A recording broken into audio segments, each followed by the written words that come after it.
노예 출신의 황실 경비병인 케인 라토레는 악마와 계약을 맺은 미친 황제를 끝까지 보호하며 마지막 숨을 몰아쉬고 있었다. 그 마지막 순간에 케인은 역사가 자신을 어떻게 기억할지 궁금해했다. 죽음까지 충성을 지킨 기사로 기억될 것인가? 아니면 시대의 흐름을 읽지 못한 어리석은 패배자로 낙인 찍힐 것인가? 그 어떤 선택도 그에게 매력적이지 않았다. 반군의 지도자인 할로 리스트라인이 그의 앞에 나타나 분노와 피로에 찬 목소리로 왜 중요한 순간에 케인이 칼의 경로를 바꿨는지 물으며 소리쳤다. 케인은 모든 사람의 기억에서 단순히 사라지는 것이 더 낫다고 믿었습니다. 29년 동안 고아로 살아온 케인은 이 운명을 자신의 선택으로 여겼고 공작가의 젊은 주인으로 부르는 할로에게 쓸데없는 싸움을 시작하지 말라고 부탁했습니다. 할로는 계속해서 고통 속에서 소리쳤다. 왜 도망가지 않고 이런 결정을 내렸냐고 물으며 죽어가는 그를 끌어안고 눈을 뜨고 일어나 달라고 애원했다. 죽은 후 카인은 별이 빛나는 하늘 아래 광활한 물의 공간을 걷고 있는 듯한 초현실적인 장소에서 자신이 죽음을 맞이한 것인지 궁금해했다. 그는 자유가 상상만큼 멋지지 않다는 걸 느꼈다. 그리고 할로가 자신을 위해 울었던 걸 떠올리며 친구가 괜찮을 거라고 스스로를 안심시키던 중 갑작스러운 강렬한 에너지가 그를 강타했다. 갑자기 그의 영혼은 갓 태어난 아기의 몸으로 옮겨졌고 그는 자신을 카렌이라는 이름으로 세상에 환영하는 남자의 목소리를 들었습니다. 케인은 충격과 불신의 상태에 빠져 있을 때 헬로의 나이든 버전처럼 보이는 노인이 그를 안고 울지 않은 용기를 칭찬하며 그의 막내 손자로서 건강하게 자라기를 바란다고 축하했습니다.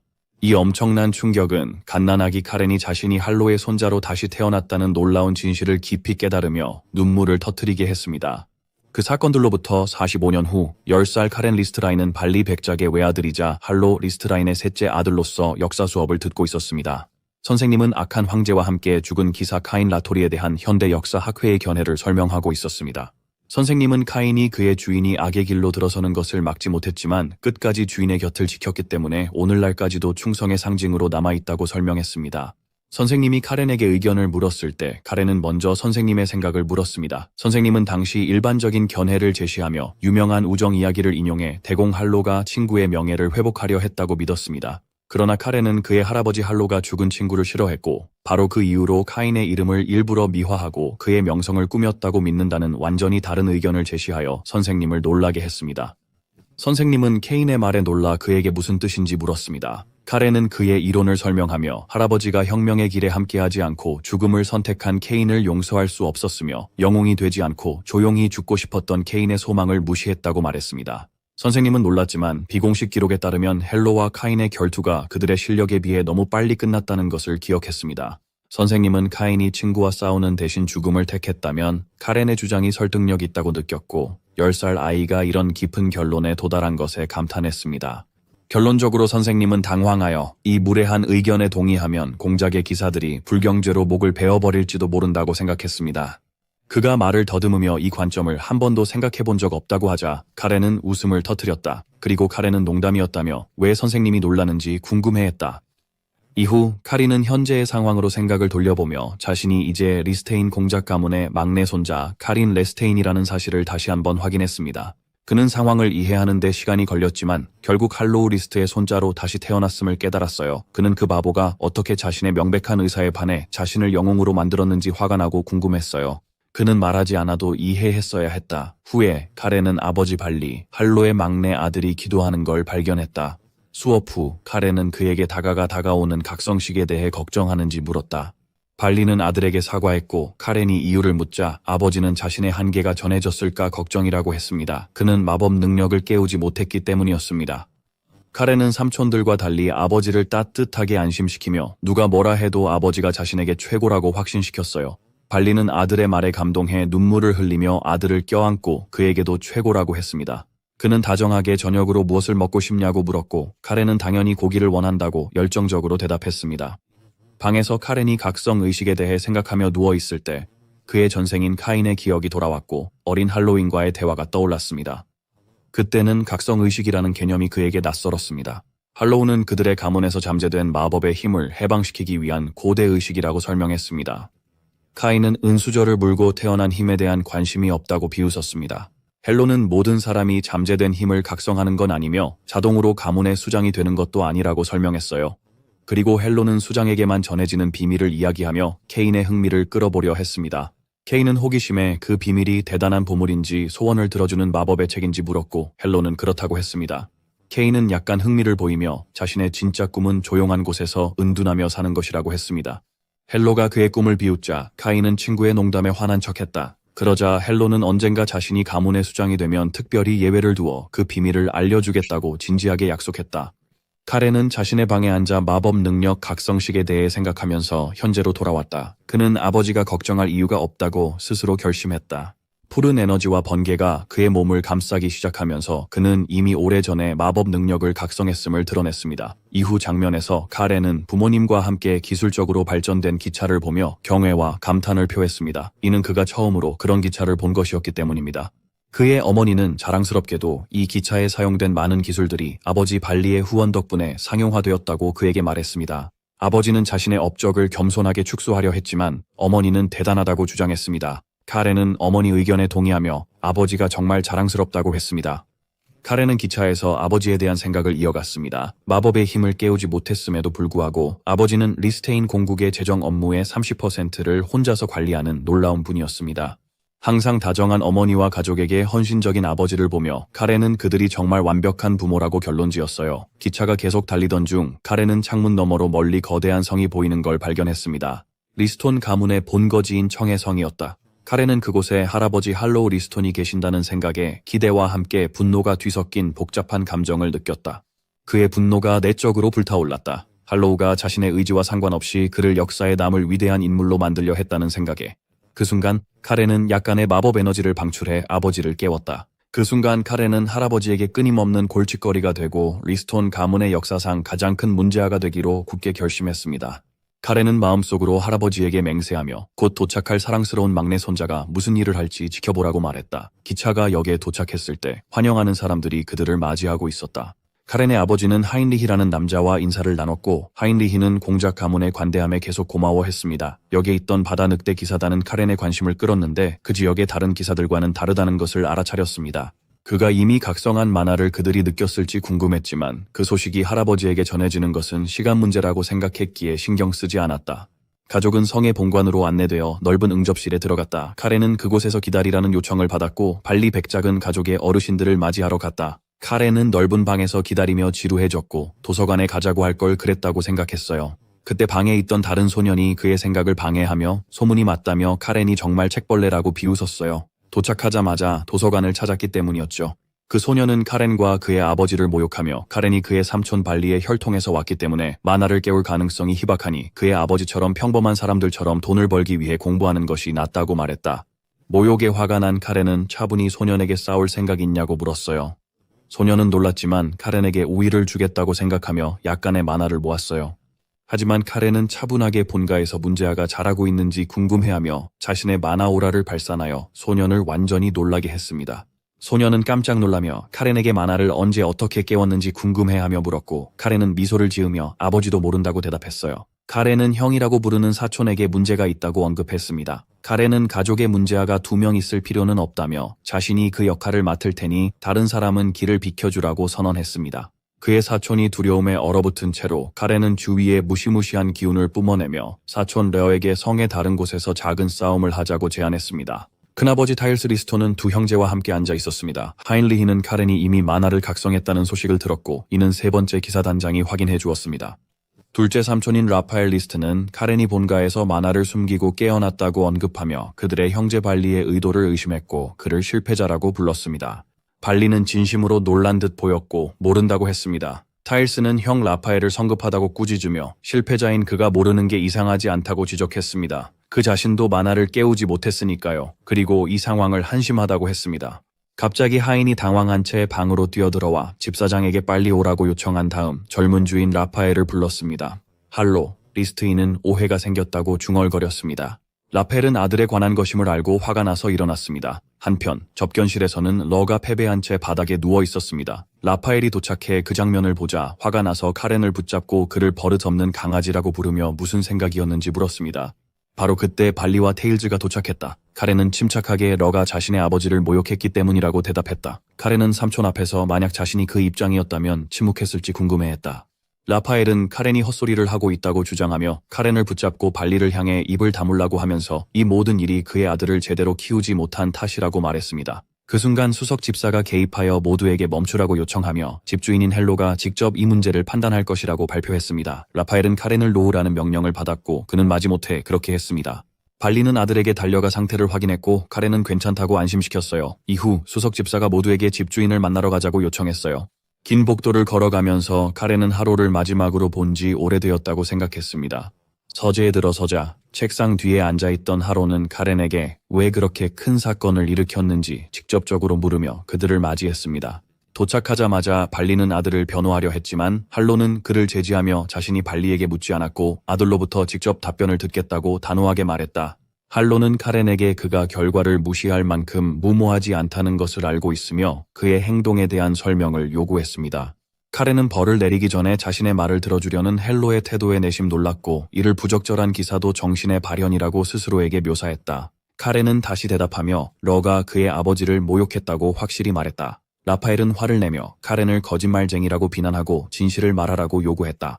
그때 헬로는 책상을 주먹으로 치며 라파엘에게 조용히 하라고 소리쳤고 어떻게 감히 그의 앞에서 목소리를 높일 수 있느냐고 물었습니다. 라파엘은 아버지 헬로에게 사과했고 헬로는 사실 확인을 위해 러를 부르기로 결정했으며 치료가 끝나는 대로 하인리히에게 그를 데려오라고 명령했습니다. 그러나 그 전에 헬로는 카렌에게 주의를 돌리며 모욕에 관한 것이 전부가 아니라고 지적했다.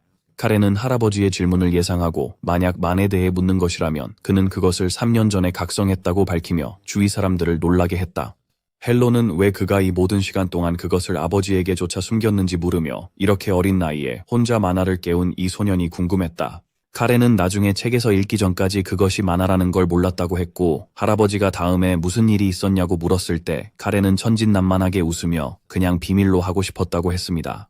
그는 비밀이 재미있고 그 지역의 기사들이 전혀 모르고 있어서 더 재미있었다고 덧붙였다. 헬로가 그게 전부냐고 묻자 카렌은 명랑하게 맞다고 확인했다. 그 순간 러가 도착했는데 상처는 붕대로 감겨 있었고 안녕하세요는 그가 정말 삼촌을 모욕했는지 물었습니다. 카렌은 러가 아버지를 모욕했다고 슬픔을 가장하며 그를 돈만 신경 쓰는 천박한 사람이라며 연극을 시작했습니다. 카렌은 계속해서 자신의 아버지가 무능하고 거만하다고 묘사하며 아버지가 빛을 보지 못하고 돌아가신다면 자신이 얼마나 슬플지 궁금해했습니다. 그는 연설을 마무리하며 모든 것을 고려해도 러를 때려선 안 됐고 큰 죄를 저질렀다고 인정했습니다. 러는 이 왜곡된 연설에 충격받아 강하게 부인했습니다. 그때 카렌은 사촌을 위협하려고 에너지를 폭발시켰어요. 헬로는 차분히 레어에게 카렌 말이 사실인지 물었고 러는 두려워하며 사실이라고 인정했어요.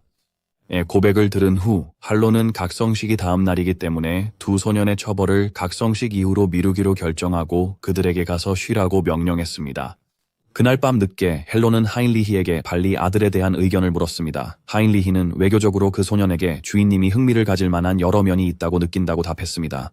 헬로는 카렌을 흥미로운 소년이라고 동의하며 그가 스스로 만화를 깨우고 3년 동안 숨겼을 뿐만 아니라 아버지 영지의 기사 수준을 은근히 비판한 점도 흥미롭다고 설명했습니다. 헬로는 이를 자신이 아들 발리를 소홀히 했다는 암시로 받아들였습니다. 하인리히는 주인이 너무 깊게 생각한다고 여겼지만 헬로우는 손자가 다르다고 주장했어요. 헬로우는 다음날 의식에서 카렌의 진정한 본성과 그가 특별한 무언가를 가지고 있는지를 알게 될 거라고 말했어요. 그가 의식을 무사히 마칠 수 있을지 그리고 그로부터 무엇을 얻을 수 있을지에 대한 강한 호기심을 표현하며 그날 밤 늦게 가족 전체가 의식을 준비하기 위해 야외 장소에 모였다. 카렌은 은퇴했음에도 불구하고 로브를 입은 리스턴 가문의 원로들이 지닌 엄청난 힘을 느꼈습니다. 그는 또한 모든 가족 구성원인 타일스와 그의 딸 런, 라파엘과 그의 아들 레어를 보았습니다. 캐렌은 이 의식이 자신이 생각했던 것보다 더 중요하다는 것을 깨달았다. 모임의 중심에는 돌로 된 플랫폼이 있었고 그 위에는 캐렌이 즉시 맹세의 도림을 알아차린 큰 검은 돌이 놓여 있었다.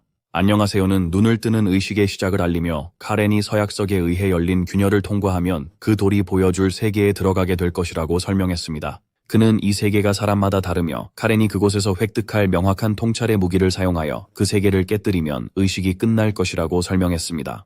카렌이 준비되었는지 확인한 후 헬로는 목걸이로 맹세의 돌을 활성화했고 푸른 에너지 기둥이 솟아오르며 공중에 빛나는 균열이 열렸습니다. 발리는 걱정스러운 마음으로 아들의 어깨를 잡고 두렵지 않냐고 정말 괜찮을 거냐고 물었어요. 카렌은 아버지에게 자신은 괜찮을 것이며 꼭 돌아오겠다고 안심시켰어요. 카렌은 자신이 획득한 무기로 세상을 부수어야 하는 임무에 대해 생각하며 그것이 쉬운 일이라고 여겼다. 그는 물건을 부수는 것이 항상 자신의 특기였다고 자신을 안심시켰다.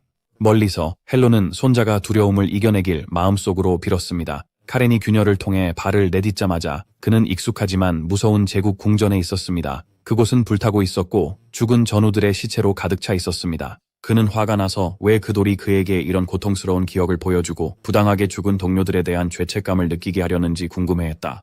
카렌은 신비로운 목소리가 그의 세계를 비극적이고 황량하다고 묘사하는 것을 들었습니다. 그를 푸른 늑대의 자식이라 불렀습니다. 목소리는 약속의 시간이 왔고 그가 조상과 맺은 약속을 이행할 것이라 했습니다.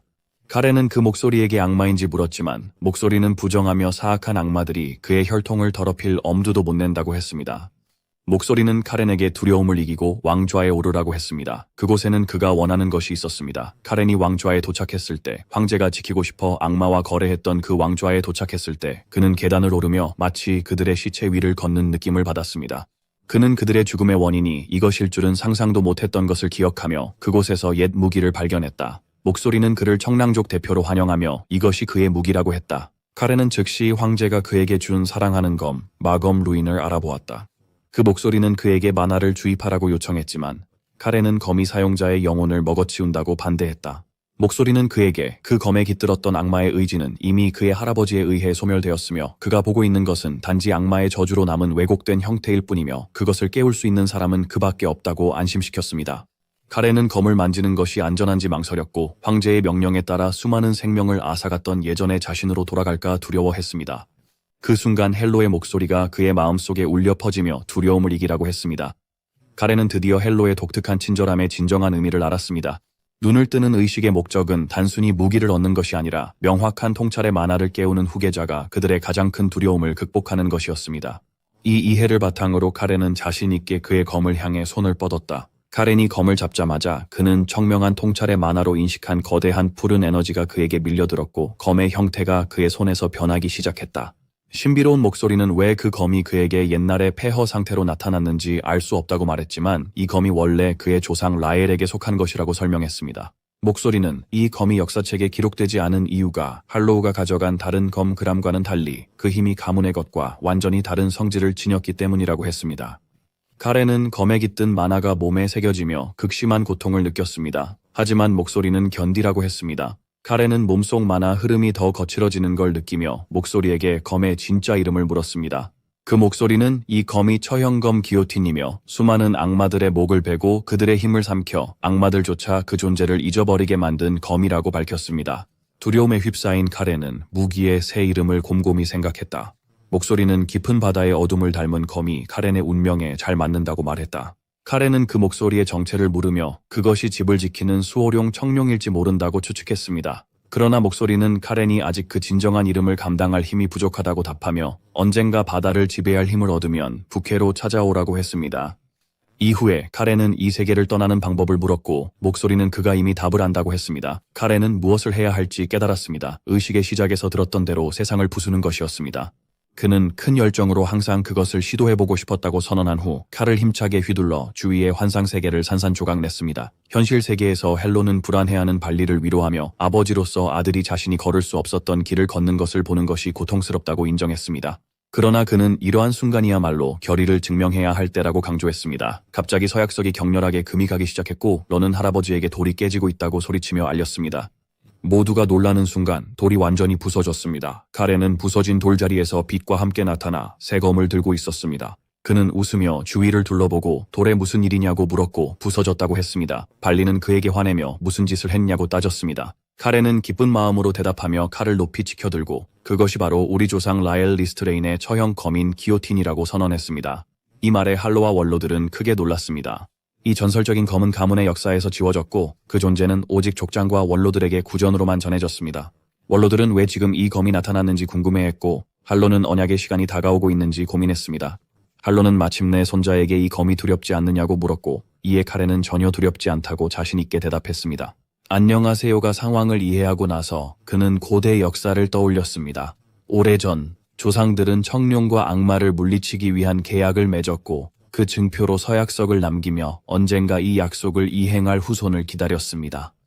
할로는 그의 손자 카렌을 바라보며 그가 이 약속을 이행할 운명인지 궁금해했습니다. 따라서 할로트는 손을 들어 발리 리스트레인의 아들 카렌이 처형검 단두대에 의해 선택된 자로서 청해성의 정당한 구성원이자 개시 권리를 상속받을 자격이 있는 직계 후계자임을 공식적으로 선언했습니다. 라파엘은 이 말에 화가 났고 어린아이에게 이런 권리를 주는 것에 반대했습니다. 한편 발리는 아들의 상태를 확인하려 서둘렀지만 카렌은 다치지 않았다고 안심시켰습니다. 타일스 큰아버지는 깊은 생각에 잠겼다. 그는 이 전설적인 검을 들어본 적 없으며 그 기운만으로도 등골이 오싹해진다고 인정했다. 마음속으로 타일스는 그의 형제 발리에게 경고하며 비록 카렌이 이제까지 아무도 걷지 않았던 길을 걷고 있지만 그의 아들 같은 새로운 변수로 인해 계승 문제에 영향을 주지 않겠다고 말했다. 그 후 헬로가 눈뜨는 의식을 종료한다고 선언하고 모두에게 돌아가라고 명령했습니다. 그들이 떠나고 있을 때 라파엘은 화가 나서 그의 형인 타일스를 대면하며 그냥 가만히 있을 거냐고 물었습니다. 타일스는 차분하게 곧 앉아서 이야기하자고 대답했습니다. 라파엘은 욕심 많은 테일즈조차 위험을 느꼈다고 생각했어요. 그는 왜 발리의 아들이 선택되었는지 혼란스럽고 화가 난다고 했습니다. 타일스는 현재 중요한 것은 싸움을 피하는 것이라고 조언했습니다. 부모님이 떠나실 때 발리는 걱정스러운 마음으로 아들에게 혼자서 괜찮을지 물어보았습니다. 하인리히는 청의 성이 가장 안전하다고 했습니다.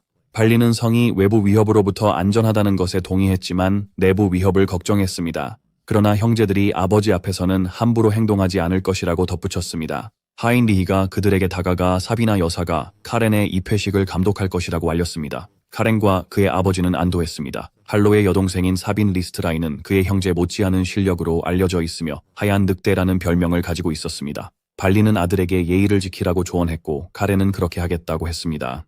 떠나기 전 하일리는 할롯의 마지막 메시지를 전했는데 발리 가족의 영구 거처가 성에 마련될 것이며 언제든 방문 가능하다고 했습니다. 발리는 아버지의 제스처에 감동해 하인리히에게 감사하며 이제 마음이 놓인다고 했습니다. 그는 아들에게 작별 인사를 하며 스스로 잘 돌보고 필요할 때는 자신을 의지하라고 했습니다. 기차가 떠난 후 하인리히는 카렌을 성으로 안내하며 레이디 사비나가 그를 기다리고 있다고 말했습니다.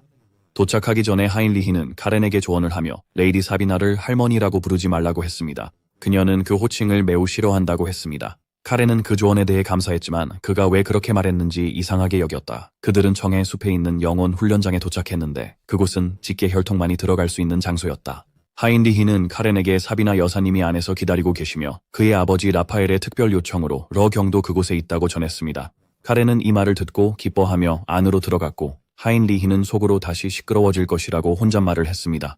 카렌은 들어가기 전부터 홀에서 강한 만화의 기운을 느꼈습니다. 문을 열고 들어가자 그는 하얀 늑대에게 인사하며 도착을 알렸고 안에서 날카로운 목소리가 지체 없이 들어오라고 했습니다.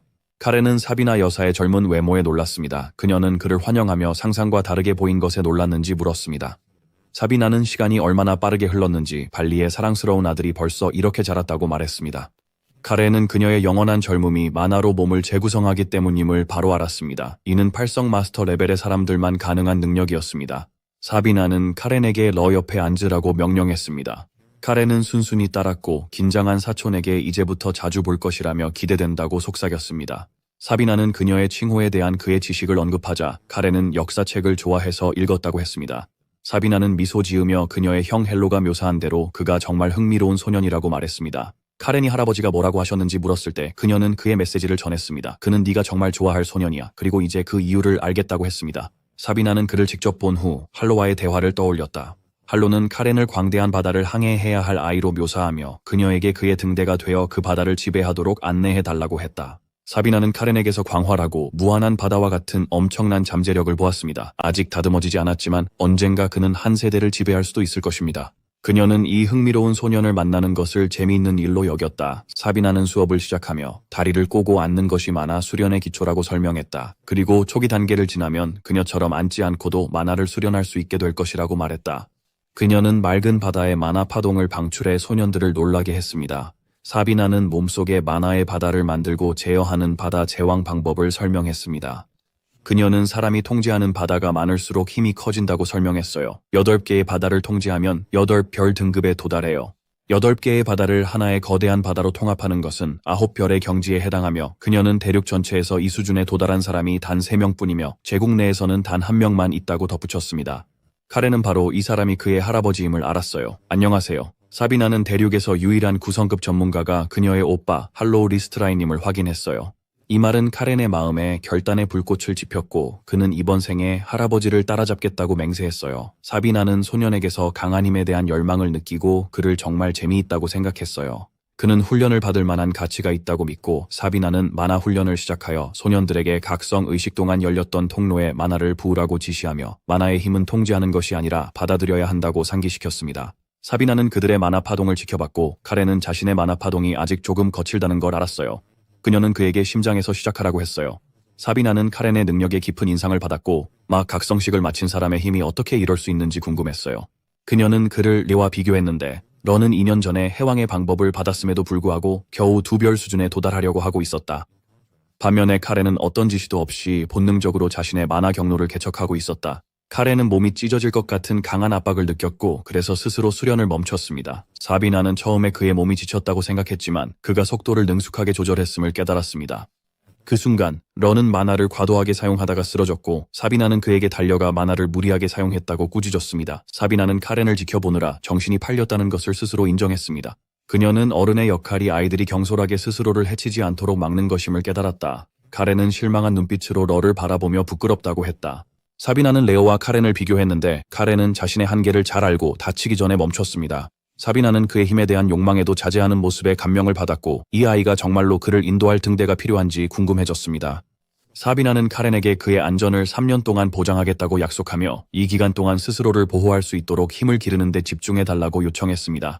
카렌은 열정적으로 동의했습니다. 나중에 결투 훈련장에서 러가 카렌에게 다가와서 훈련에서도 단두대 검을 사용할 계획인지 물었습니다. 카렌은 그게 문제가 되는지 궁금해하며 할아버지가 검의 아우라를 억제할 수 있는 특별한 칼집을 주셨다고 설명했습니다. 새 교관이 다가와 자신을 소개했습니다. 그는 바다 늑대 기사단의 지휘관으로 소년들에게 검술을 가르칠 제루스 윈터가드였습니다. 카렌은 제라스경에게 정중히 인사하며 그가 팔성 전문가임을 마음속으로 되새겼습니다. 제루스는 소년들에게 바다 늑대 기사단의 인정을 받을 때까지 영 마스터라 부르지 않겠다고 했습니다. 카렌은 괜찮다며 그게 더 편하다고 했습니다. 그리고 실력으로 블루 울프의 존경을 얻는 게 리스톤 가문의 전통임을 잘 안다고 덧붙였습니다.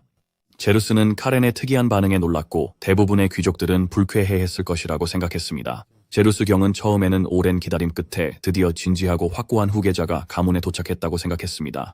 그러나 카렌은 결국 모든 사람들이 자신에게 굴복할 것이라고 자신만만하게 생각하고 있었습니다. 이 분위기를 감지한 제루스는 즉시 생각을 바꾸었고 도착한 사람이 진지한 후계자가 아니라 러보다 더 나쁜 진정한 악당이라고 결론지었습니다. 한편 사비나는 오빠 할로에게 카렌이 계승에 미칠 영향과 그것이 할로 아들에게 어떤 의미가 있을지 생각해보라고 조언했다. 할로는 여동생이 그의 아들이 조카에게 위협받을 수 있다는 것을 암시하는지 궁금했다. 사비나는 카렌의 뛰어난 재능이 제국에 알려지면 그가 누구에게 계승될지와 이후 어떤 일이 일어날지에 영향을 미칠 것이라고 설명했다. 사비나는 오스톤이 파괴되면서 특히 북해 너머에서 오는 악마들의 수가 크게 증가하고 있는 상황에서 그들의 가문이 끝날지도 모른다는 우려를 동생 할로에게 표현하고 있었습니다. 할로는 이 생각을 터무니없다고 일축하고 가족의 수장만이 알고 있는 비밀 예언을 밝혔습니다. 돌을 깨는 사람이 오래전 조상들이 했던 것처럼 새로운 돌을 세울 것이라는 것이었습니다. 사비나는 언약의 시간이 다가오고 있음을 깨닫고 카렌에게 언제 이 사실을 알려야 할지 물었을 때 할로는 적절한 시점에 말하겠다고 대답했습니다. 겨울에 발리는 아들 카렌에게서 온 편지를 읽고 있었습니다. 카렌은 아버지에게 자신의 안부를 전하며 최근 2가지 검술 스타일의 4번째 형식을 마스터했다고 훈련 진행 상황을 알렸습니다. 그는 아버지의 부탁대로 친척들과 잘 지내려 노력하며 러를 특히 신경 쓰고 있다고 했습니다. 편지 끝에서는 용돈이 다 떨어졌다며 농담으로 돈을 더 보내달라고 했고 발리는 애정 어린 웃음을 지었습니다. 발리는 하인리히와의 대화에서 3년 전 캐런을 성에 처음 남겨두었을 때 얼마나 걱정했는지를 회상했습니다. 하인리히는 캐런이 놀랍도록 잘 적응했으며 그로 인해 성이 더 이상 조용하지 않다고 안심시켰습니다. 발리는 아들에게 주목받지 말라고 조언하려 했지만 하인리히는 보석은 가만히 있어도 빛난다고 현명하게 대답했습니다. 그러나 하인리히는 상황이 곧 변할 것이며 카렌에 대한 소식을 막는 것이 불가능해질 것이라고 경고했습니다. 그리고 블루 울프로서 맡겨진 임무를 수행해야 할 것이라고 말했습니다. 발리가 가장 걱정한 건 카렌의 영향력이 커질 때 형의 반응이었습니다. 하인리히는 발리에게 마지막으로 사비나 부인이 카렌을 아주 좋아한다고 상기시켰습니다. 발리는 자신이 보낸 월급이 효과가 있었다고 말하며 안도감을 느꼈고 하인리히는 그가 농담을 하며 덜 걱정스러워 보이는 것을 보고 기쁘다고 대답했습니다. 하지만 본디어 그는 이모가 곧 성을 떠날까 걱정했습니다. 하인리히는 카렌이 바다 늑대 기사단과 친밀한 관계를 맺었고 그들이 카렌에게 작고 사나운 푸른 바다개라는 별명을 붙일 정도라고 안심시켰습니다. 훈련장에서 카렌이 모습을 드러내어 강도 높은 훈련을 진행하며 거대한 기사인 한스를 손쉽게 제압했습니다. 카렌은 그에게 힘에 굴복하게 되면 바다 늑대 검술이 무용지물이 된다며 뼈가 부러지더라도 강하게 싸워야 한다고 꾸짖었습니다. 한스는 항복하며 카렌이 유일하게 그의 힘을 발휘할 수 있는 사람이라 인정했고, 카렌은 그의 근육을 비웃으며 그것을 풍선 근육이라 불렀습니다. 훈련장에서 한스는 풍선 근육이라는 말이 자신에게 새롭다고 하며 만화를 쓰지 않으면 더 이상 카렌과 맞설 수 없다고 인정했습니다. 젊은이가 불과 1년 만에 얼마나 힘이 강해졌는지 한탄하며 한스는 카렌에게 곧 임무를 받게 될 것이라고 말했다. 한스는 제라스 경이 임무의 시기를 결정할 것이라고 밝혔고, 현재 수도에 있는 그가 그들의 목적지를 공장령 서쪽의 천상돔 지역으로 추측했으며 그곳에서 마물의 출현이 증가하고 있다고 말했다. 근처에서 런은 초조하게 훈련하고 있었는데 카렌과 같은 임무에 가고 싶지 않다고 생각하면서도 동시에 현재에서 잘하면 부모님을 기쁘게 해드릴 수 있기를 바라고 있었다. 발리는 힐리히에게 그를 부른 이유가 카렌의 편지 때문만은 아니라고 했다. 발리는 벨로스 남장령 상인의 수레에서 영토문 검사관들이 발견한 물건이라며 작은 주머니를 건넸다. 발리는 그게 코카인이라는 약물임을 확인하고 그에게 베일로스 남장령 문제를 조사해달라고 했어요. 푸른 바다 성에서 시작해 기차역에서 누군가가 내려 이곳이 푸른 바다 성인지 궁금해했어요. 그날 밤 카렌은 성의 뜰을 돌아다니며 제리스의 수집품에서 술 한 병을 훔쳐낸 후 제리스의 수집품을 건드리는 것은 항상 신나는 일이라고 혼잣말을 하고 있었다. 그가 술을 마시고 있을 때 한 방문자가 경비병에게 급히 공작의 목록을 요청하는 소리를 들었다. 경비병은 공작이 수도에 있고 기사단장 제라스가 책임을 맡고 있다고 말했다. 카렌이 대화에 끼어들었고 경비원이 그를 알아보자 방문객은 자신을 젊은 남작 로한 벨로스라고 소개했습니다. 로한은 카렌에 대한 소문을 들은 적이 있어 그를 알아보았습니다. 로한의 조수가 기사단장을 찾아가자고 제안했지만 카렌은 급한 일로 직접 찾아온 방문객을 그쪽 귀족이 맞이하는 것이 예의에 맞다며 자신이 그의 이야기를 듣겠다고 주장했습니다. 카렌은 경비병에게 제라스에게 메시지를 전하라고 했어요. 카렌의 정치적 판단력은 로한에게 깊은 인상을 주었지만 로한은 한 소년이 술병을 들고 있는 것을 보고 걱정했어요. 그런 다음 그는 로한을 개인 방으로 초대했습니다. 카렌은 로한의 자장령 동부 산악 지역에 도적 무리가 있다는 사실을 요약했습니다. 로한은 이를 확인하며 이 도적들이 마약을 유포하고 사람들을 납치하여 노예로 팔고 있다고 덧붙였습니다. 로한은 그의 영지가 가난하고 군사적으로 약하다고 안타까워하며 그의 아버지가 산적들과 싸우다 실패해 부상을 입고 병상에 누워있다고 전했습니다. 카렌은 화가 나서 술병을 탁제 내리치며 이 악당들을 산산조각 내는 것만으로는 충분한 벌이 아니라고 선언했습니다. 하지만 그는 단순한 도적 무리가 어떻게 정규군과 싸울 만큼 강할 수 있는지 의문을 제기했습니다. 로한은 이 도적들이 현재 전쟁 중인 남부 왕국의 군대에서 탈영한 병사들일지도 모른다고 의심한다고 답했습니다. 카렌은 상황을 분석하며 사악한 황제가 퇴위한 후 제국 군대가 남부 전쟁에 제한된 자원을 집중하게 되어 북부에 보안 공백이 생겼고 그로 인해 탈영병들이 도적이 될 수 있었다고 결론지었습니다. 로한은 이 이론이 가장 그럴듯해 보인다고 동의했습니다. 카렌은 로한에게 술을 권하며 벨로스 남장령이 그의 아버지가 거주하는 영지와 인접해 있어 이 일이 개인적인 문제이기도 하다며 개인적으로 돕고 싶다고 말했습니다.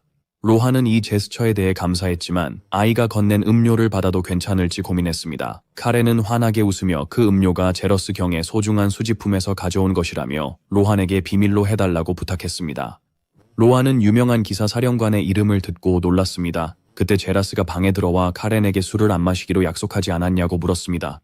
로한은 당황해 음료를 쏟았지만 제라스는 그를 안심시켰습니다. 제라스는 로한에게 산적에 대한 심각한 우려를 들었다고 했고 로한은 그것이 도움을 요청하러 온 이유라고 했습니다. 제라스가 대답하려던 순간 카렌이 그를 방해했습니다. 제라스는 그를 돌아보며 그의 나이에 술을 마신다고 꾸짖고 그의 술을 빼앗았습니다. 제라스는 젊은 남작에게 이 장면에 대해 사과하고 블루시 성이 오랜 동료가 고통받는 동안 가만히 있지 않을 것이며 곧 부대를 조직하여 파견할 계획이라고 안심시켰습니다. 카렌이 임무에 자원했지만 제라스는 즉시 거절하며 적이 훈련된 집단이고 알 수 없는 숙련된 전사들이 있을 수도 있다고 주장했습니다.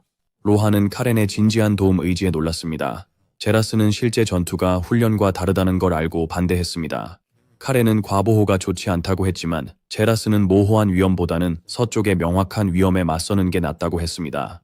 그때 카렌은 교활하게 미소를 지으며 그에게 거절할 수 없는 제안을 하면 어떻겠냐고 물었습니다. 이후 기차역에서 런은 임무에 강제로 참여하게 된 것에 충격을 받았고 카렌은 그들의 첫 임무라는 것에 기뻐하며 그에게 팔을 두르게 되었습니다.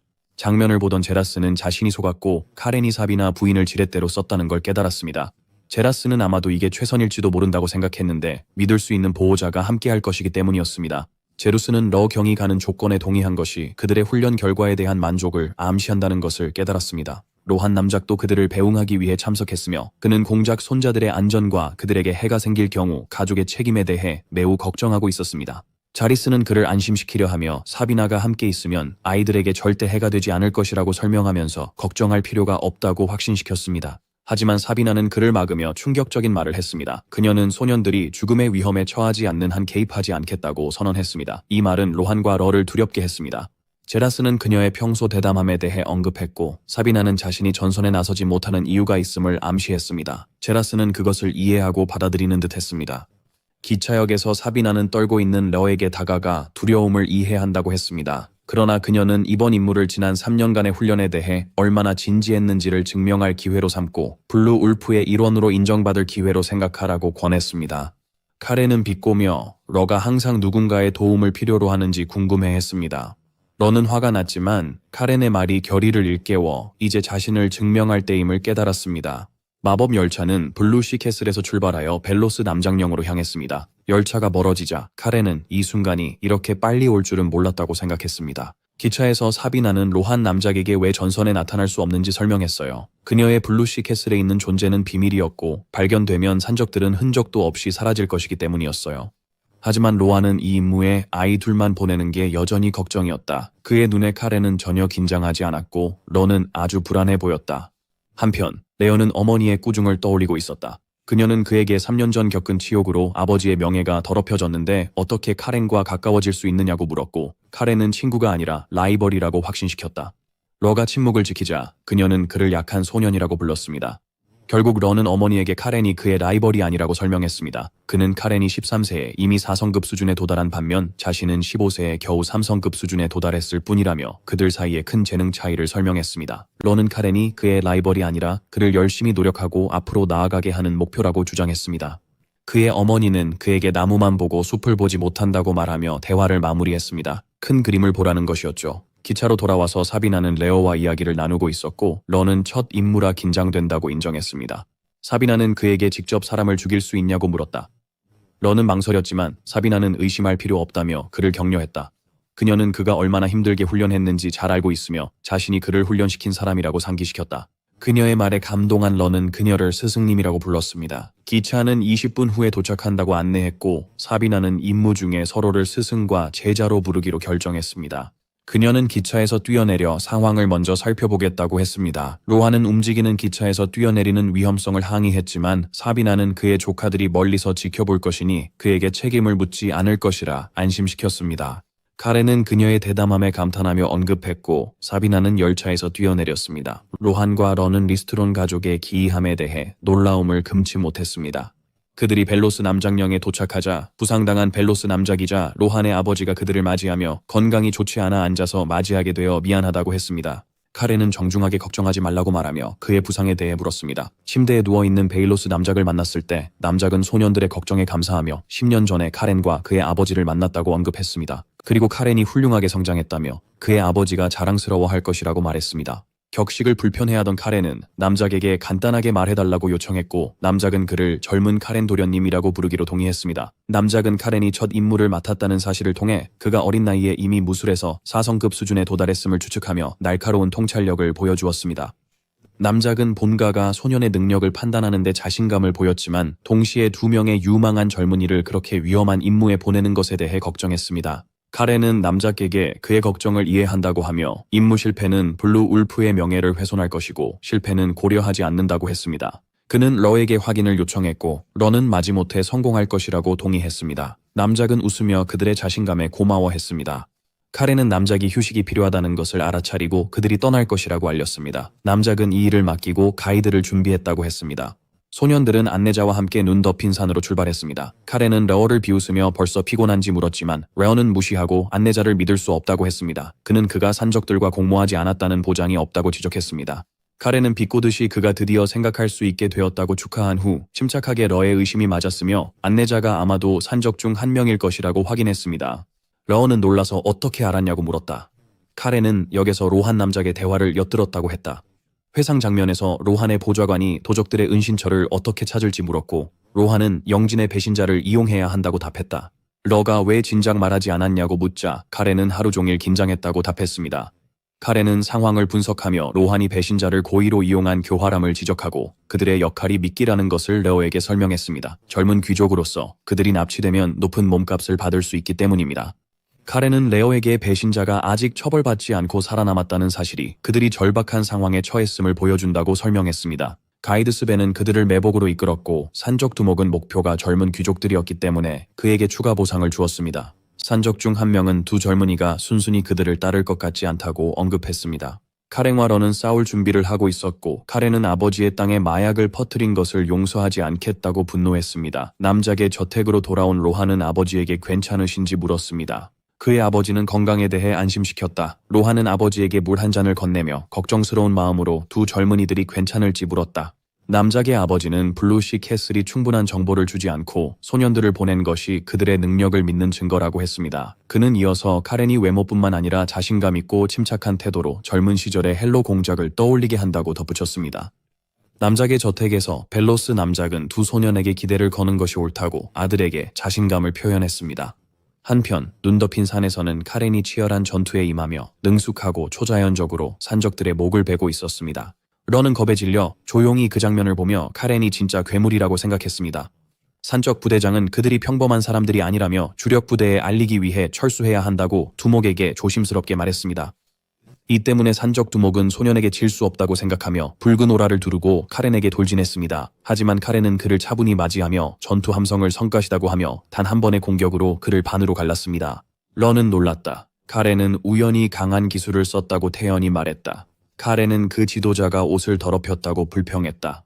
살아남은 산적 중 한 명인 오르하라는 자는 카렌의 힘과 그의 검에서 뿜어져 나오는 기세에 압도되어 두려움에 떨며 즉시 항복했습니다. 카렌은 교활한 미소를 지으며 오르하에게 밧줄이 있는지 물어보고 가져오라고 명령했습니다. 러는 깜짝 놀랐고 카렌은 오르하에게 자신과 러를 묻고 그들의 검도 주라고 했습니다. 러는 왜 이렇게까지 해야 하냐고 물었고 카렌은 도적의 봉어지를 알아내려면 포획이 설득력 있어야 한다고 설명했어요. 무장하지 않은 한 명에게 두 명의 귀족이 잡힌다는 건 말이 안 되니까요.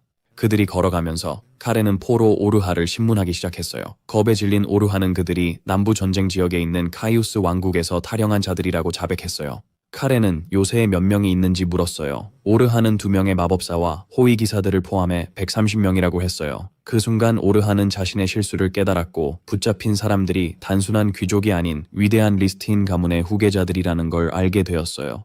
카렌은 지도자가 쉬운 돈을 약속했다는 오르하의 이야기가 말이 안 된다고 생각했어요. 왜 마법사 같은 엘리트들이 보병 대장과 함께 있으며 왜 가난한 벨로스 남장령을 강도질 장소로 선택했는지 의아했어요. 카렌은 그 이야기가 말이 안 된다고 결론짓고 진실을 직접 확인하기로 결정했습니다. 도적들의 은신처에 도착했을 때 다른 경비병들은 오르하가 인지를 데리고 온 것에 놀라움을 표했습니다. 산적 속을 입구에서 경비병들은 오르에게 왜 혼자 무기를 가지고 돌아왔냐고 물었어요. 오르하는 젊은 주인들로부터 무기를 전리품으로 가져왔다고 주장하며 다른 동료들은 도망자들을 쫓고 있다고 설명했어요. 경비병들은 그를 비웃었지만 문을 열어주었다. 안으로 들어가자 카렌은 이 탈영병들이 느슨해 보인다고 혼잣말했지만 그를 불안하게 했던 이상한 힘을 느꼈고 그의 검 길로틴이 반응하기 시작했다. 그는 곧 불안의 원인을 발견했다. 희생물로 걸린 새의 시체들과 땅에 그려진 커다란 검은 마법진이 있었다. 카렌은 즉시 오르에게 자신을 풀어주고 검을 건네라고 명령한 후 놀란 러에게 실피들을 뽑으라고 하며 곧 필요할 것이라고 경고했다. 그 순간 마법진이 활성화되면서 무장한 해골들이 땅에서 솟아올라 오르하를 당황하게 만들었습니다. 산채에 들어온 인질들을 조롱하며 산적 두목이 나타났습니다. 카렌은 검은 마법사를 찾으려 주변을 둘러봤지만 찾지 못하고 숨어있다고 결론지었어요. 그는 빠르게 오르하를 인질로 잡고 목에 칼을 대며 도적들이 공격하면 죽이겠다고 위협했어요. 러는 이 행동에 충격을 받았고 귀족의 명예를 어기는 것이라 여겼어요.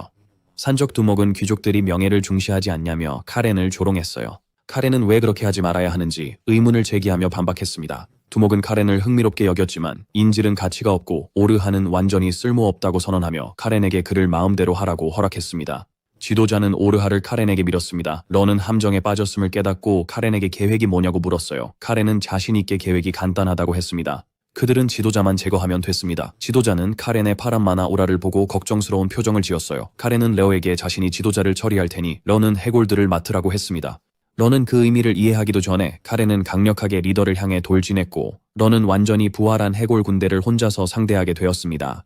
레어는 해골 병사들에게 둘러싸여 공포에 휩싸였고 혼자서 그들을 어떻게 처리해야 할지 고민했습니다. 해골들이 그를 공격하려고 다가오는 동안 카렌은 이미 지도자에게 도달하여 강력한 공격을 가했습니다. 바다 늑대검의 세 번째 형태, 카렌은 검의 힘을 지도자에게 보냈습니다. 카렌의 공격이 지도자를 강타해 그의 손을 절단하자 지도자는 고통에 쓰러지며 카렌을 제기랄 꼬마라고 했습니다. 카렌은 그가 공격할 생각이었다면 더 일찍 했어야 한다고 비웃었습니다. 지도자는 왜 블루시 캐슬이 그들의 일에 간섭하는지 궁금해했고 카렌은 이 남장령이 그의 아버지 땅 옆에 있다고 설명하며 그를 죽일 생각은 없지만 성으로 데려가겠다고 말했습니다. 한편 러는 해골들과 싸우며 놀라운 성과를 보이고 있었다.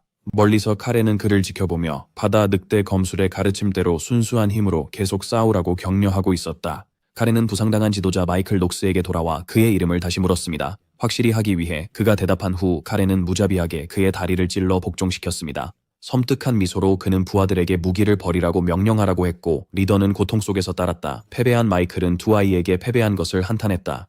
하지만 그는 카렌에게 그들이 오면 리스턴 가문도 그들을 감당 못할 거라고 경고했어요. 카렌은 지도자가 흑마법사들에게 희망을 두고 있다는 걸 정확히 짚었어요.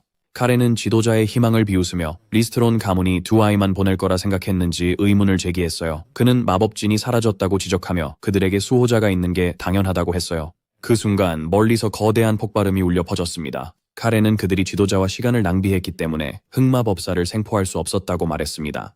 사비나가 갑자기 나타나 흑마법사의 잘린 머리를 들고 있었다. 런은 그 광경에 역겨워했으며 사비나는 가장 중요한 단서를 놓쳤기 때문에 임무가 실패했다고 공식적으로 선언했다.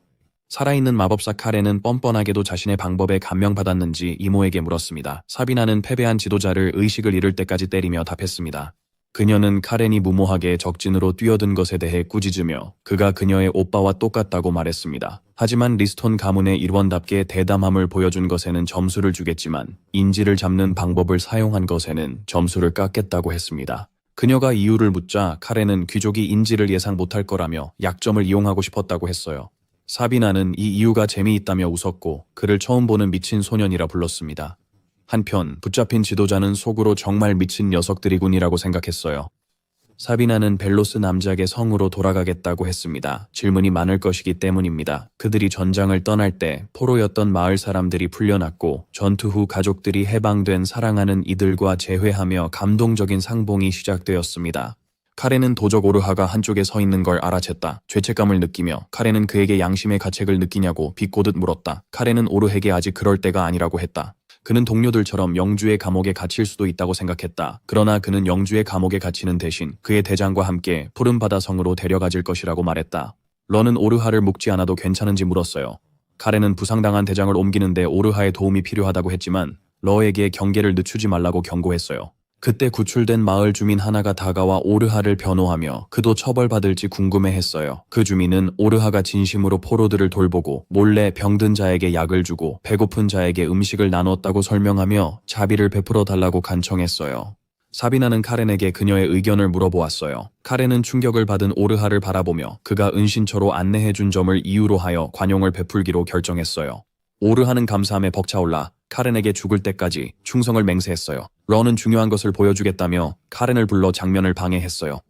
런은 그를 큰 빛나는 마법석이 담긴 통으로 이끌었다. 마을 사람들이 축하하며 잡힌 산적들에게 욕설을 퍼붓는 동안 런은 젊은 주인이 돌아오면 그들을 위해 잔치를 준비할 것이라 확신했다. 카렌은 깊이 생각에 잠겼습니다. 그는 드디어 이 외딴 지역에 도적무리가 많은 진짜 이유를 알게 되었습니다. 바로 남자 가문도 몰랐던 마법석 광산 때문이었습니다. 런은 사촌의 얼굴에 음모적인 표정이 떠오르는 걸 보고 무슨 계획인지 물었다. 그때 로한 남작과 그의 아버지가 구조대원들을 맞이하러 왔다. 로한은 죄수들을 감옥에 가두라고 명령을 내리고 사빈에게 산적 두목을 넘겨달라고 요청했습니다. 그러나 사비나는 자신은 단순한 수호자일 뿐이라며 그를 제자인 카렌과 러에게 안내했습니다. 로한은 모두를 소박한 연회에 초대했지만 카렌은 즉시 블루시 성으로 떠나야 한다며 거절했습니다. 그 시점에서 로한은 임무 비용 문제를 꺼내며 그의 영지가 전액을 지불할 자원이 부족하다고 인정하고 지불 연기를 요청했습니다. 카렌의 표정이 교활하게 변하더니 일부러 그 영지를 모욕하기 시작했어요. 그는 그곳을 외딴 지역 중에서도 외딴 곳이라며 로한을 자극했어요. 카렌은 도적들이 완전히 다른 것을 노리고 있었다고 발표했습니다. 카렌은 마법석을 로한에게 보여주었고 로한은 자신의 땅에 광산이 있다는 것을 전혀 몰랐다고 인정했습니다. 모든 카드를 손에 쥔 채 카렌은 자신도 제안할 것이 있다고 발표했습니다. 카렌은 로한 남작에게 블루시 성이 바로스 남작령과 함께 마법석 광산을 공동 개발하되 성이 초기 자본과 경비 인력을 제공하는 조건을 제시했습니다. 로한은 이 젊은 소년이 말의 중요성을 진정으로 이해하고 있는지 내심 놀라움을 느꼈습니다. 그러나 곧 강력한 리스턴 가문이 자신의 영지에 있는 광산의 파트너가 되는 것 자체가 엄청난 이득임을 깨달았습니다. 로한은 카렌이 모든 것을 계산해냈다는 결론을 내렸고 이렇게 중요한 협상을 진행하는 아이의 대담함에 감탄했습니다. 카렌은 이 협정이 남작령의 리스톤 기사 주둔지를 설립할 수 있게 하여 방어 문제를 해결하고 동시에 경제 성장을 이룰 수 있다고 덧붙였습니다. 로한이 그에게 생각하고 있는 지분 비율에 대해 물었을 때 카렌은 교묘히 피하며 자신 같은 아이가 그러한 프로젝트의 세부 사항을 논의하는 것은 무리이며 이는 로한이 그의 아버지와 논의해야 할 문제라고 말했다. 로한은 아버지와 상의 후 연락하겠다고 했습니다. 이후 카렌은 사비나 부인에게 왜 산적 소굴에서 상황이 복잡해질 거라 예상했는지 물었습니다. 사비나는 그녀가 상대했던 흑마법사의 이유를 설명하며 그가 단순한 마법사가 아니라 제국에서 2급 수배범이자 육서클 마법사인 테드 델라하다임을 밝혔다. 사비나는 소년들이 작은 물고기, 즉 산적에 집착해 더 중요한 목표를 놓쳤다고 꾸짖었습니다. 그녀는 강의를 이어가며 진정한 힘은 강한 상대를 맞닥뜨릴 때만 성장한다고 설명했습니다. 만약 그들이 스스로 흑마법사를 물리쳤다면 하찮은 무리에게 시간을 낭비하지 않았을 것이라고 덧붙였습니다.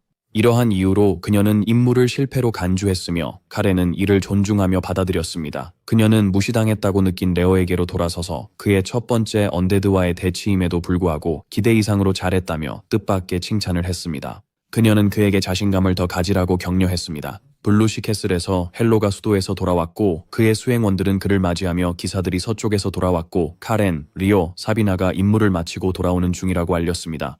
갑자기 황궁에서 긴급 메시지를 전달하는 사자가 도착했습니다. 헬로는 편지를 열어보고 그 내용에 충격을 받았습니다. 황제가 수도를 떠나기 전 이런 내용을 전혀 언급하지 않았기 때문이었습니다.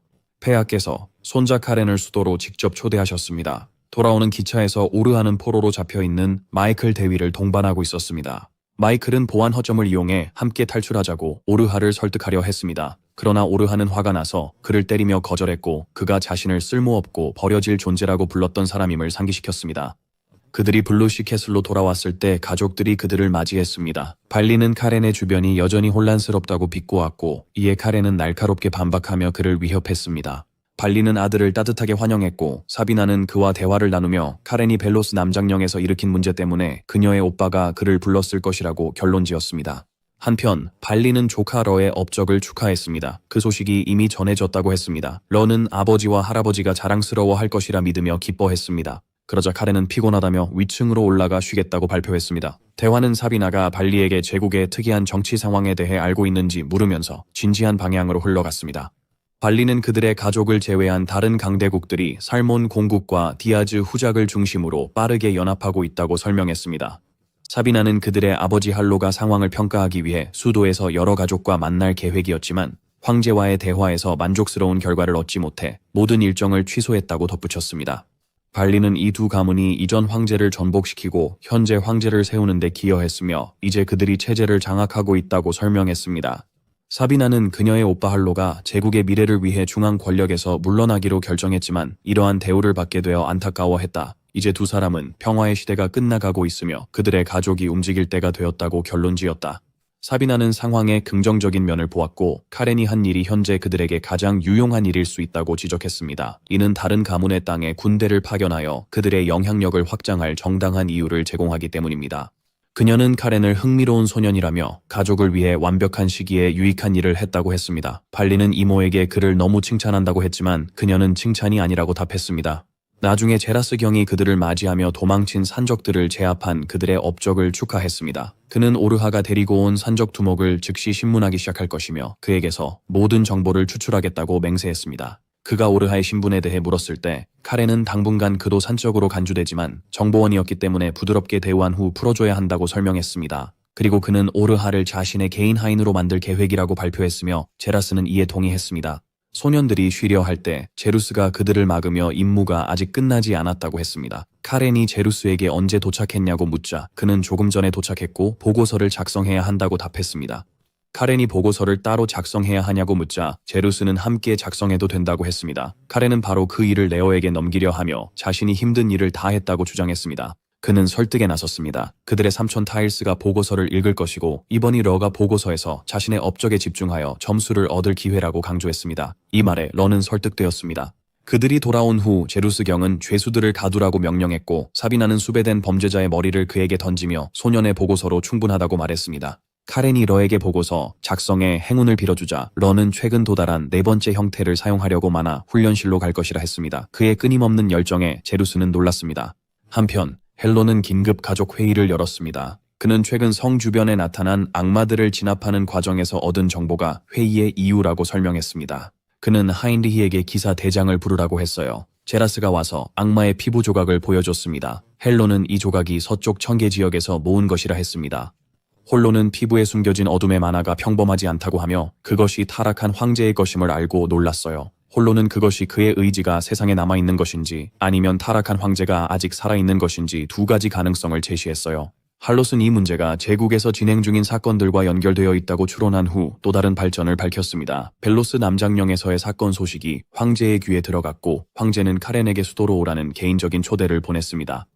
할로는 레오와 시울프 기사단을 카렌과 함께 보내려는 계획을 발표했지만 카렌이 아직 어린아이이기 때문에 그의 의견을 먼저 물어보고 강요하지 않겠다고 강조했습니다.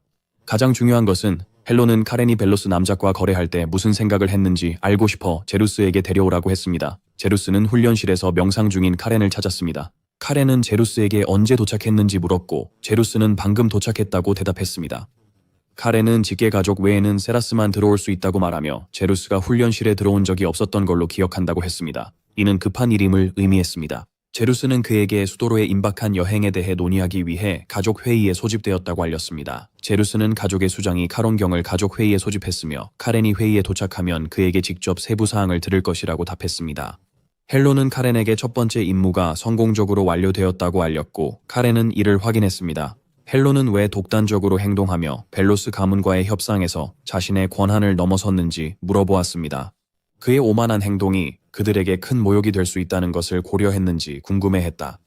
카렌은 이것이 칭찬이 아닌 신문이라는 것을 깨달았지만 그는 그 혐의를 부인하며 젊은 벨로스 남작에게 단 하나의 제안만 했고 그가 자발적으로 그 제안을 수락했다고 설명했다.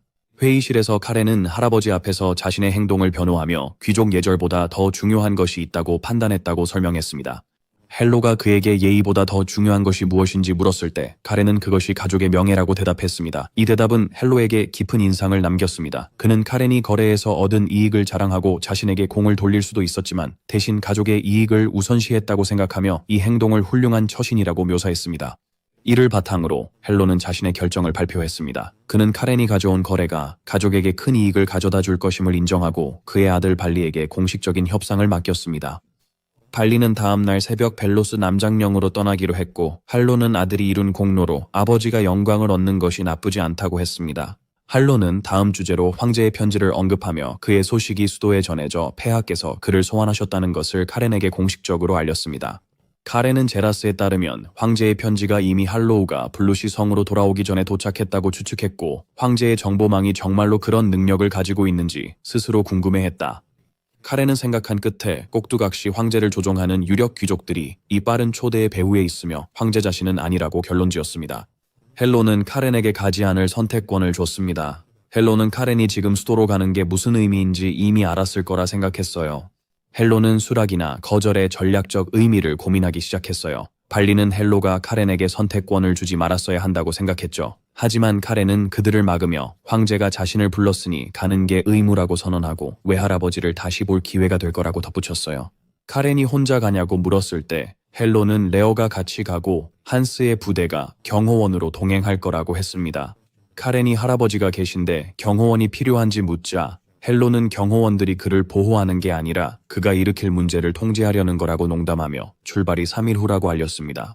이후 장면에서 발리는 로한 남작과의 협상을 마무리했습니다. 광산의 지분을 리스톤 가문이 80%, 벨로스 가문이 20%로 나누기로 합의했습니다. 발리는 이해하기 어려운 추가 조건에 당황했어요. 그 조건은 베이롯 지분의 5%, 즉 그들의 지분의 4분의 1을 내놓는 것이었어요. 카렌과 러에게 직접 단순한 의뢰에 이 금액이 과도하다고 여겨 그는 제국 아카데미를 우수한 성적으로 졸업한 로한에게 이 결정의 이유를 물었다. 로한은 이 조건이 블루시 캐슬을 이끌 젊은 늑대들의 호의를 얻기 위한 투자라고 솔직히 말했습니다. 발리는 로한이 이 아이들의 재능을 파악했다고 생각하는 것이 오만하다고 보고 매우 무례하다고 여겼습니다. 발리와 로한은 날카로운 말들을 주고받았고 발리는 그의 대담함을 칭찬했습니다. 마침내 소년들이 소환되었고 그들은 감사히 제안을 수락했으며 로한은 이 파트너십에 대한 가족의 영광을 표현했습니다. 떠나기 전 런은 카렌에게 질문이 있었습니다. 바일로스 남작과의 거래를 성사한 후 런은 카렌에게 그들의 5% 지분을 어떻게 나눌지 물었습니다. 카렌은 태연하게 자신이 9셈을 가져가고 런은 1셈을 가져가는 것이 당연하다고 대답했습니다. 런은 이 제안에 충격을 받았지만 카렌이 위협을 하자 겁에 질린 런은 즉시 동의했습니다. 발리와 그의 조수는 그 장면을 지켜보며 조수는 어릴 때 치열하게 싸우던 두 소년이 이제는 떨어질 수 없는 사이가 되었다고 말했다. 수도에 도착하자마자 런은 흥분과 긴장으로 가득 차 있었고 그곳에 대해 소문만 들었을 뿐 어떻게 해야 할지 몰랐다고 했습니다. 카렌이 그를 안심시켰지만 런은 황제를 만나게 될 것이라며 자신의 흥분이 정당하다고 했습니다. 그러자 그는 수도 디카스의 미인들을 만나기 위해 사교 파티에 가는 꿈을 꾸기 시작했습니다. 그들의 대화를 엿들은 사비나가 그들과 합류하여 다카스가 강한 전사들로 가득 찬 흥미로운 장소이며 그들에게 좋은 경험이 될 것이라고 말했습니다. 그녀는 그들의 첫 임무를 축하하기 위해 와인잔을 요청했습니다. 그리고 13살 소년의 방에 와인잔이 없다는 것을 지적한 카렌의 빈정거림과 함께 그녀는 와인을 물컵에 따랐습니다. 사비나는 레어에게 와인을 마셔본 적 있냐고 물었고 런은 카렌이 준 적 있다고 했어요. 사비나는 러에게 한 잔 권했고 그는 받아들였어요. 사비나는 잔을 들며 그들의 성장을 칭찬했고 카렌은 그녀에게 스승으로서 감사했어요. 그녀는 그들을 보호하겠다고 약속했던 3년이 이제 끝났다고 발표하며 그들이 수도에서 일으킬 소동을 볼 수 없다는 점을 아쉬워했다. 런은 그녀가 곧 부캐로 돌아간다는 말을 듣고 슬퍼하며 다시는 그녀를 못 보냐고 물었어요. 사비나는 그의 예민함을 비웃으며 카렌과 파티에 가지 말라고 조언했어요. 카렌의 외모와 재능 그리고 달콤한 말솜씨가 모든 주목을 받을 거라고 설명했어요. 런은 당황하며 카렌에게 자신의 결혼 기회를 방해하지 말라고 부탁했고 카렌은 그를 바보라고 불렀다. 카렌은 레어에게 말을 멈추고 계속 술을 마시라고 명령했다. 이후 블루시 성에서 발리는 할로에게 벨로스와의 협상이 잘 끝났다고 알렸습니다. 할로는 그들이 카렌과 러에게 지분 일부를 주기로 했다는 사실에 놀랐습니다. 발리는 젊은 남작의 의견이 크게 작용했다고 설명하며 그 거래를 미래 투자로 묘사했습니다. 할로는 젊은 남작의 지능을 칭찬하며 신뢰할 수 있는 동맹을 얻었다고 생각했습니다. 할롯은 벨로스 남작령과 관련된 모든 일을 발리에게 맡겼지만 발리는 아버지가 칭찬에 인색했기 때문에 그를 부른 다른 이유가 있을 것이라고 느꼈습니다. 그의 직감은 정확했습니다. 할로가 황제가 카렌을 소환한 것이 매우 이례적이라고 밝혔기 때문입니다. 황제가 할로 자신 외의 가족의 다른 구성원을 소환한 적이 없었기 때문입니다. 그리고 할로는 불안한 관찰을 드러냈습니다. 황제와의 사적인 만남에서 그는 여전히 폐하의 눈에 두려움이 담겨 있는 것을 보았습니다. 할로는 발리와의 대화를 계속하며 황제가 자신을 두려워하는 것이 카렌의 초대 뒤에 외부의 영향이 있을 거라고 믿게 만들었다고 설명했습니다. 발리는 이 문제가 정치적 동기가 있다고 동의하며 이런 복잡한 상황에서 왜 헬로가 황제의 요청을 거절하지 않았는지 궁금해했습니다. 헬로는 카렌의 잠재력이 어느 정도인지 궁금해서 거절하지 않았다고 설명했습니다. 그는 카렌이 창립 조상의 거민 기오틴에 의해 선택되었으며 이는 그가 가족의 중심에 서게 될 운명이기 때문에 외부 세력으로부터 수많은 도전과 위험에 직면하게 될 것이라고 설명했습니다. 홀로는 이 초대를 시험으로 여겼습니다. 만약 카렌이 가문의 미래를 짊어져야 한다면 그는 이러한 시련을 견뎌낼 수 있어야 했습니다. 홀로는 아들 발리에게 걱정이 되는지 물었습니다. 발리는 감동했지만 마음을 다잡고 아들에 대한 믿음을 자신 있게 선언했습니다. 할로는 그 반응에 놀라며 미소 지었고 훌륭한 대답이라고 여겼습니다. 다음 날 사비나는 부캐로 돌아갈 준비를 했습니다. 제라스가 소년들에게 작별 인사를 할 건지 물었지만 그녀는 전날 밤 그들과 훔친 와인을 나누며 즐거운 시간을 보냈기에 그럴 필요 없다고 했습니다. 소년들이 여행 준비로 바쁘니 조용히 떠나는 게 낫다고 했습니다. 그들은 작별 인사를 나눴고 제라스는 그녀가 다음에 오면 와인을 더 주겠다고 했습니다. 떠나기 전 사비나는 창문에서 그녀를 보던 카렌과 조용히 눈을 마주쳤습니다. 그녀는 작별을 고하고 떠났습니다. 다음 만남까지 카렌은 부캐가 집처럼 느껴졌습니다. 그는 기다리며 음식을 찾고 와인을 구해야겠다고 생각했지만 사비나가 이렇게 빨리 떠날 줄은 몰랐습니다. 사비나가 떠나자 카렌은 삼촌들이 이제 행동할 거라 생각했어요. 마치 운명이 그의 생각에 응답하듯 삼촌 타일스가 갑자기 뒤에 나타나 그를 놀라게 했습니다. 기차역에서 하인들이 젊은 남자들의 짐을 나르고 있었어요. 런은 왜 이렇게 소란스러운지 궁금해했고 하인리히는 그들이 가족 대표로 황제를 만나러 가기 때문이라고 설명했어요. 카렌은 한스의 부대가 함께 있는 것에 불평했고 제라스는 그들이 보호하려는 목적이라고 했지만 한스는 무례하게도 문제를 일으키지 않게 하려는 것이라고 답했습니다. 떠나기 전에 타일스는 카렌의 방을 방문했습니다. 서로 인사를 나눈 후 타일스는 카렌의 수도 여행에 대해 들었다고 확인한 뒤 그에게 한 가지 부탁이 있다고 말했습니다. 타일스는 카렌에게 수도에서는 블루시 성에서처럼 행동하지 말라고 했습니다. 카렌은 동의했지만 삼촌이 자신을 주시하고 있다는 걸 알게 되었습니다. 타일스는 수대는 가문을 무너뜨리려는 적들이 매우 많다고 경고하며 카렌이 그들에게 구실을 제공하면 자신이 직접 엄중하게 벌할 것이라고 말했다. 타일스가 떠나자마자 카렌의 표정이 변했다. 그는 삼촌의 위협에 비웃으며 삼촌이 장남의 지위로 자신을 압박하려 한다는 걸 깨달았다. 그리고 그는 오만한 삼촌의 얼굴에 방역을 다짐했다. 기차역에서 출발 준비가 끝났다. 카렌이 한스와 말다툼 중일 때 전직 산적 오르하가 다가와 다시 기회를 준 것에 감사 인사를 했다. 카렌은 차갑게 대답한 후 그를 수도로 데려가 감옥에 가두겠다고 농담했다. 그에게 나태해지지 말라고 하자 오르하는 자신을 버리지 말라고 애원했고 카렌은 그의 행동을 보고 결정하겠다고 했다. 제루스는 소년들에게 마지막으로 문제 일으키지 말고 안전히 돌아오라고 했습니다. 기차가 출발하려 할 때 발리는 아들을 배웅하려고 플랫폼으로 급히 달려왔습니다. 그는 떠나기 전에 다시 보고 싶어서 왔다고 설명하며 외할아버지도 그의 도착을 기대하고 있다고 전했습니다. 발리는 아들을 껴안고 안전하게 돌아오고 문제를 최소한으로 줄이도록 부탁했습니다. 이 말에 카렌은 웃음을 터뜨렸습니다. 기차가 떠난 후 타일스가 사무실에 있을 때 그의 둘째 아들 라파엘의 아내가 수도에서 무언가를 꾸미고 있다는 정보를 받았지만 당분간 아무 조치도 취하지 않기로 결정했습니다.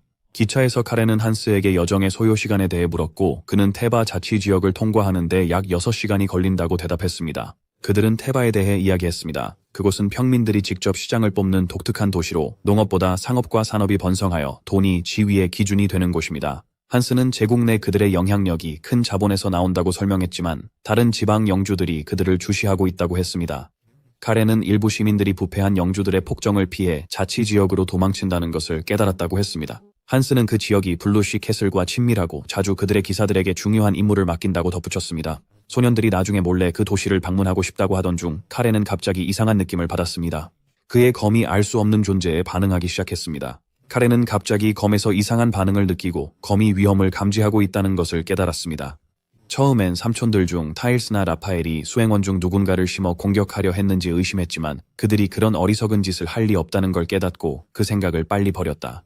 런은 카렌의 이상한 상태를 알아차리고 그의 이름을 불렀고 카렌은 위협이 긴급하게 외부에서 오고 있다고 결론지었습니다. 카렌은 한스에게 즉시 테바 자치령에 연락하라고 명령했습니다. 한스가 갑작스러운 명령에 의아해하자 카렌은 설명할 시간이 없다고 말하며 다른 차량들에게 즉시 공격에 대비하라고 소리쳤습니다. 놀란 한스는 즉시 대답하며 경호원들에게 경고를 전달했고 그들은 이를 확인하고 공격에 대비했습니다. 한편 카렌은 이 외부 위협의 본질에 대해 생각하며 어떻게 누군가가 움직이는 기차를 공격할 수 있을지 궁금해했습니다. 기차 경로 근처에서 가면을 쓴 공격자들이 계획을 준비하고 있었습니다.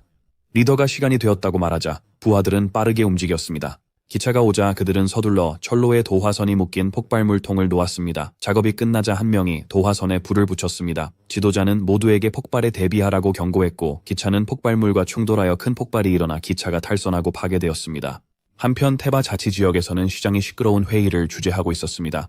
참석자들은 서로에게 돈 세탁 혐의를 제기하며 시끄럽게 논쟁하고 있었고 국세청이 그들을 강력히 추적하고 있다고 주장하는 사람도 있었으며 다른 사람들은 같은 혐의로 상대방을 비난하며 자신을 방어하고 있었습니다. 논쟁이 심해지자 누군가는 시장에게 상대방을 범죄자라 부르며 처벌을 요구했습니다. 시장은 회의에 참석하지 말고 재무장관으로 일한 후 은퇴했어야 했다고 생각했습니다. 귀족과 평민 길드의 끊임없는 싸움으로 도시가 혼란스러운 전쟁터가 된 것에 안타까워하며 보좌관이 시장에게 긴급 메시지를 전하려 회의를 멈추게 했고 시장은 허락했어요. 언쟁을 벌이던 참석자들을 물러가게 한 후 남아있던 참석자 중 한 명이 그 소식이 세금 조사 관련인지 물었지만 시장은 담배에 불을 붙이며 차분하게 이 사소한 조사는 더 이상 중요하지 않다고 했습니다. 조사 취소 여부를 묻자 그는 아니라고 대답하며 조사는 지옥으로 가도 된다고 말했다. 그리고 충격적인 소식을 전했다. 5분 전 리스톤 가문의 영지에서 수도로 향하던 기차가 폭발했고 대공의 두 손자가 그 기차에 타고 있었다. 그 남자는 충격을 받았고 시장은 침착하게 이 사건이 그들 모두가 죽은 것과 같다고 했습니다. 사고 현장으로 돌아와 카렌은 잔해 속에서 일어났습니다. 한스는 걱정스럽게 다쳤는지 물었고 카렌은 그저 가벼운 긁힘이라고 대답했습니다. 한스는 즉시 상황 보고를 요청했고 11명 중 대리라는 사람이 심각한 부상을 입었고 2명이 경미한 부상을 입었다는 응답이 왔습니다. 오르하의 부대에서 2명이 사망했다는 또 다른 보고가 들어왔다. 카렌은 오르하처럼 낮은 계급의 멤버가 보고를 하고 있는 것을 보니 상황이 매우 심각하다고 언급했다. 카렌은 한스에게 현재 위치에 대해 물었고 한스는 테바 자치 영토에서 약 10km 떨어져 있다고 대답했습니다. 한스는 두 젊은이가 깨어나기 전에 이미 그 영토에 연락을 해두었고 지원이 올 것이라고 설명했습니다. 한스는 카렌과 러에게 최대한 멀리 도망가라고 하며 그의 부대가 시간을 벌어줄 거라고 했습니다. 하지만 카렌의 검당이가 다시 반응했고 그들은 혼자가 아니며 매복이 있음을 알았습니다. 카렌은 한스의 도망가자는 제안을 거절하며 미안하지만 그럴 수 없다고 말했다. 한스가 이유를 묻자 카렌은 이 공격자들이 황제의 소중한 철도를 파괴했으며 이는 반란 행위의 다름 아니라고 설명했다. 그는 대담한 사람들로부터 얼마나 멀리 도망칠 수 있을지 궁금했다. 러를 돌아보며 싸울 수 있냐고 물었고 러는 열정적으로 동의했다. 카렌은 선택의 여지가 없다고 결론지었다. 가면 쓴 공격자 중 한 명이 기습에 비틀거리자 카렌은 자신감 있는 미소를 지으며 그의 뒤에 나타났다. 카렌은 모두 죽여야 한다고 외치며 공격을 시작했어요. 공격자의 리더는 방어자가 예상보다 많다고 했고 한스는 두 번째 부대에게 차에서 내려 젊은 주인들을 보호하라고 지시했어요. 한스는 모든 적이 최소한 3성급이라고 카렌에게 설명했고 카렌은 앞에 서 있는 리더에게서 6성급 전사의 기운을 느낀다고 말했습니다. 지도자는 카렌 리스트린 무기를 내려놓고 항복하라고 명령했어요. 카렌은 그의 목소리가 마법으로 변조된 것을 알아차렸습니다. 지도자는 협조하면 기사들과 하인들이 안전할 거라고 했어요. 카렌은 이 제안에서 공격자의 목표가 자신을 생포하는 것임을 추론하고 한스에게 말했어요. 그는 그 의미를 아느냐고 물었어요. 한스는 카렌의 암시를 이해하고 그에게 그러지 말라고 애원했어요. 하지만 카렌은 왜 막는지 소리치며 그들이 자신을 죽일 수 없다는 건 자신이 그들을 죽일 수 있다는 뜻이라고 선언했어요. 레어는 사촌의 무모함에 한숨을 쉬었어요. 한스가 두 젊은 주인을 지키려 부대의 전투를 명령하자 격렬한 전투가 벌어졌고 리스테인 기사들은 두 젊은이를 둘러싸고 방어 서클을 만들며 맹렬히 싸웠어요. 기사들과 가면을 쓴 남자들 사이의 충돌은 격화되었고 그들 사이의 전투는 더욱 치열해졌어요. 카렌은 가면 쓴 남자들을 하나씩 공격하며 그들 사이를 움직였어요. 공격자들이 자신에게 다가오는 것을 주저하자 카렌은 비웃으며 직접 그들에게 가겠다고 했어요. 그때 리더는 부하들에게 물러서라고 명령하며 자신이 직접 카렌을 상대하겠다고 선언했습니다. 카렌은 드디어 보스가 나타났다고 말했지만 한스가 그 앞에 서서 이 상대는 너무 위험하니 물러서라고 말했습니다. 지도자는 한스를 비웃으며 그를 죽음으로 돌진하는 바다 기사라고 했다. 한스는 누가 죽을지 두고 보자며 도전적으로 응수하고 전투의 함성을 지르며 돌진했다. 한스와 가면 쓴 공격자 리더의 충돌이 시작됐습니다. 리더는 맹렬히 공격했지만 한스는 간신히 막아냈습니다. 지도자의 전투 기술로 강력한 공격을 막아낸 자신의 능력에 놀란 한스는 그의 정체를 깨달으며 그가 바바르 술탄국의 육성기사 시온 하키미인지 궁금해했다. 한스는 바바르 술탄국의 기사가 두 나라 간의 불가침 조약이 있음에도 불구하고 제국의 영토에 있는 이유에 대해 혼란스러워했다. 그가 리스트레인 가문을 왜 목표로 했는지 궁금했어요. 공국과 술탄국 사이에 특별한 적대감이 없었으니까요. 혼란스러웠지만 한스는 진실을 밝히기로 결심했어요.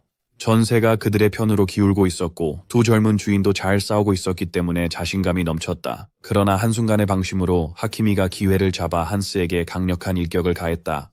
하키미는 한스가 집중력을 잃은 것을 비웃으며 그의 기사 대형이 이미 무너졌다고 지적했습니다. 한스는 화가 나서 힘을 모으며 반박했지만 하키미는 다시 그를 공격하며 저항은 무의미하다고 말하고 항복을 제안했습니다. 하키미는 주위를 둘러보고 그의 기사들이 이미 패배하고 진영이 무너졌음을 깨달았습니다. 한스는 하키미와 그의 부하들에게 항복할 기회를 주며 목숨을 보장하겠다고 확신시키고 낯선 땅에서 죽는 것이 무슨 의미인지 물었습니다. 하키미는 임무를 수행할 것이라고 선언하며 거절했습니다. 갑자기 그는 자신의 힘을 격렬하게 발산하여 몸 안의 만화가 반발하게 만들었습니다. 한스는 하키미가 죽음을 두려워하지 않으며 그의 무모한 행동이 두 젊은 주인을 위험에 빠뜨릴 것임을 알았습니다. 한스는 상대의 무모함에 맞서기 위해 모든 힘을 발휘해야 한다고 느꼈습니다. 그 순간 카렌의 목소리가 들렸고 그는 한스에게 실망했다고 했어요. 카렌은 나타나 한스에게 그의 주된 임무는 문제를 막는 것이라고 상기시켰습니다. 그는 이미 항복할 생각이냐고 비꼬듯이 물었다. 하키미는 카렌 쪽으로 몸을 돌렸고 카렌은 자신이 카렌 리스틴이라고 자랑스럽게 자신의 정체를 확인했다.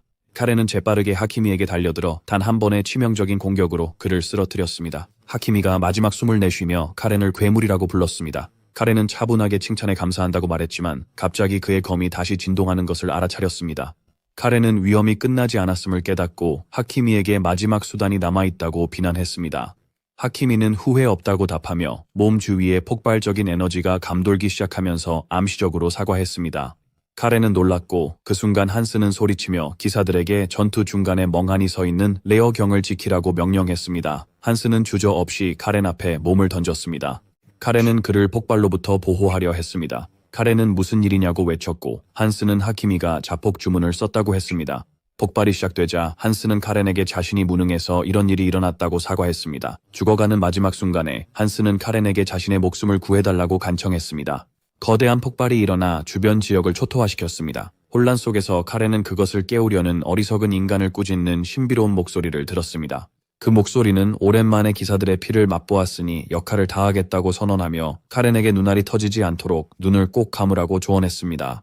연기가 거친 후 카렌은 땅에 쓰러져 있는 한스를 발견하고 그를 깨우려 했다. 한스는 화가 나서 카렌의 무관심을 꾸짖으며 깨어났다. 자신을 보호하기 위해 희생했는데 카렌은 냉담하게 누가 그렇게 구해달라고 했냐고 반문했다. 카렌의 검에서 또 다른 목소리가 들려와 그들을 방해하며 비웃었다. 그게 없었으면 카렌은 살아남지 못했을 거라며 감사해야 한다고 말했다. 카렌은 자신의 검이 말을 하고 있다는 사실에 충격을 받았습니다. 그는 폭발로 인한 엄청난 파괴를 둘러보며 무슨 일이 일어났는지 궁금해했습니다. 카렌은 그 검에게 미친 대장장이들의 영혼으로 만들어진 에고소드인지 물었습니다. 그 검은 그 비교에 화를 내며 카렌이 다시 그런 말을 하면 그의 목을 베겠다고 위협했습니다. 카렌은 왜 사소한 이유로 자신을 죽이려 하면서도 구해줬는지 궁금했습니다. 검은 화가 나서 폭발해서 그를 구하려고 모든 만화를 썼다고 설명하며 그렇지 않았으면 그의 목을 이미 베었을 거라고 했습니다.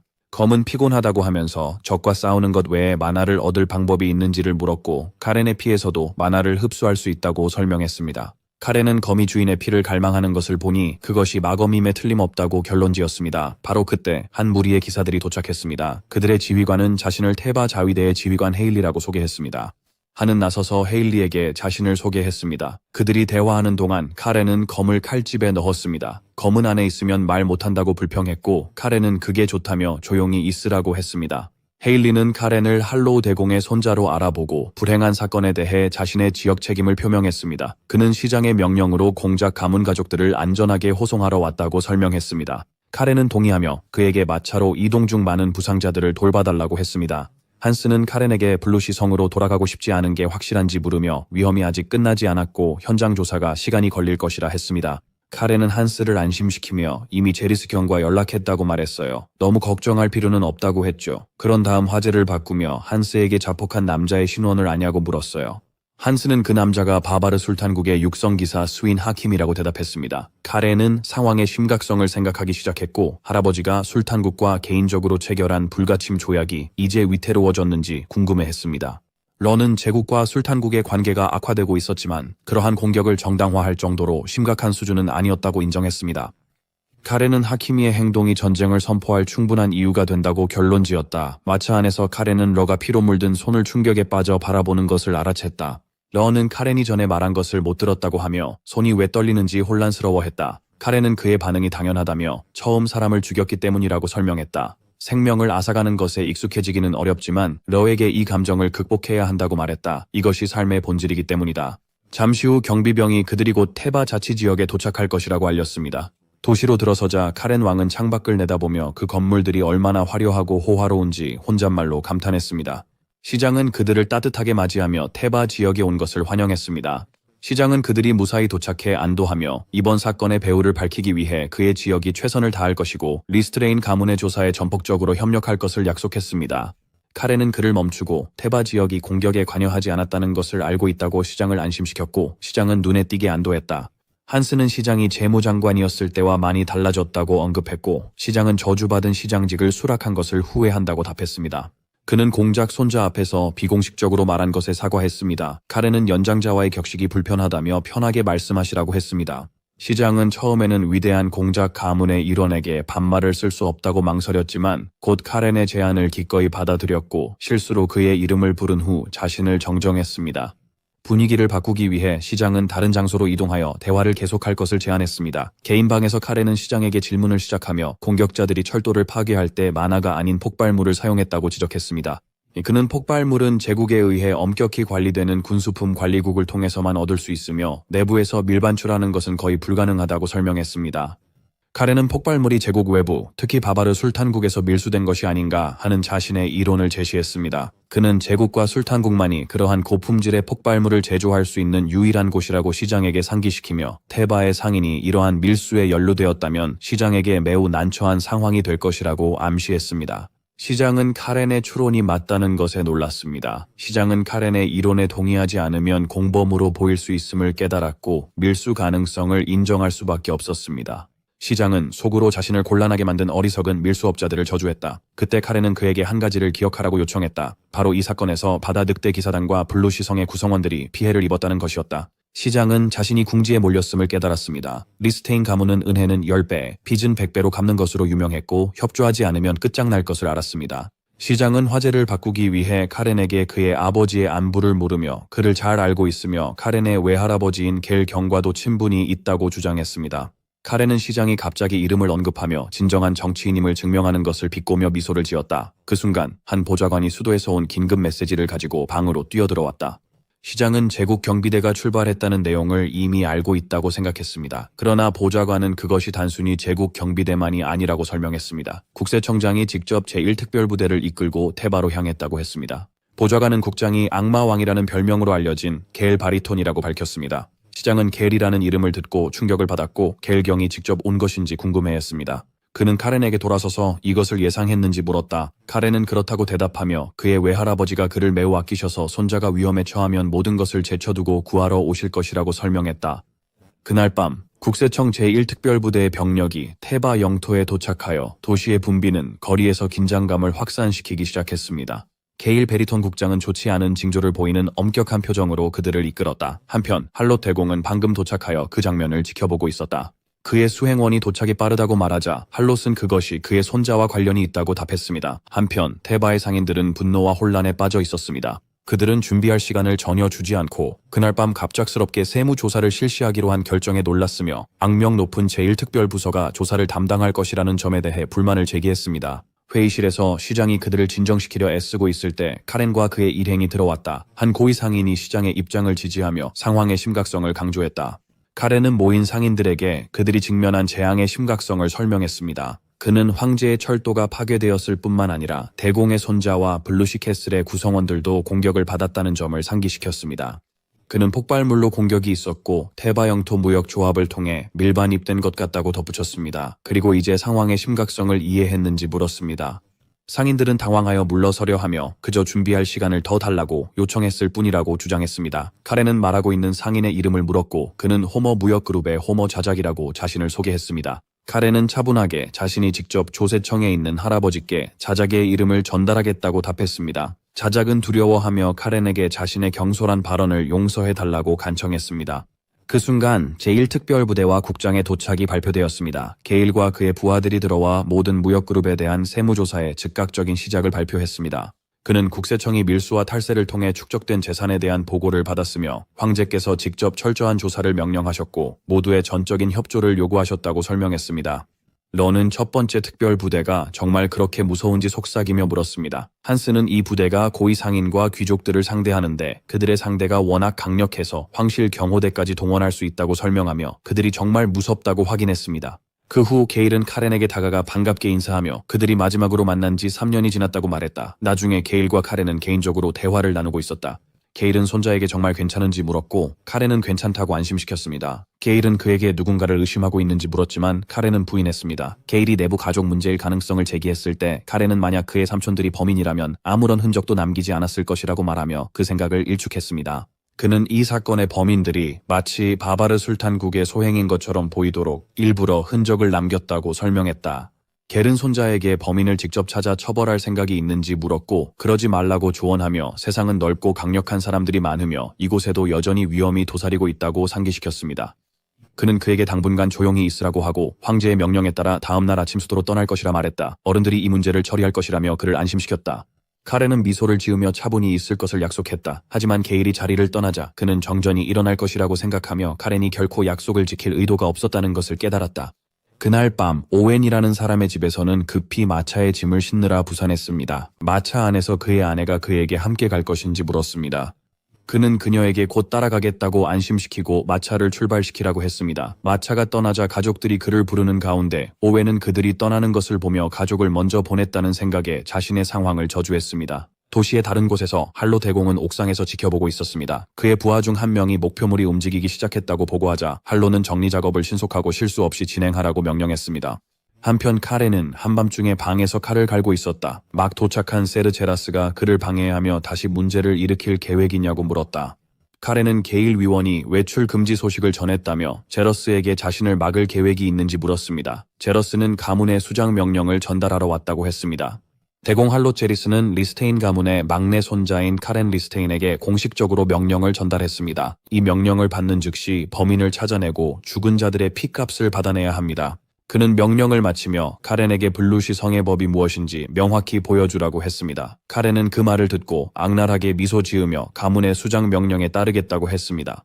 제루스는 분명히 긴 밤이 될 것이라고 언급했습니다. 그 후 카렌과 런은 변장을 하고 테바의 동부 지역을 돌아다니고 있었습니다. 런은 왜 자신이 하인의 역할을 해야 하고 불법 거래가 성행하는 곳에 가야 하는지 투덜거렸습니다. 카렌은 두 명의 젊은 귀족이 호의 없이 이곳을 돌아다니면 불필요한 의심을 살 것이라고 설명했습니다. 런은 그 논리를 이해했지만 자신이 하인을 맡아야 한다는 것에 대해 계속 불평했습니다. 카렌은 러를 조용히 시키며 제라스가 말한 장소에 거의 다 왔다고 했다. 러는 그곳이 수상해 보이고 젊은 주인들에게 맞지 않다고 하며 긴장했다.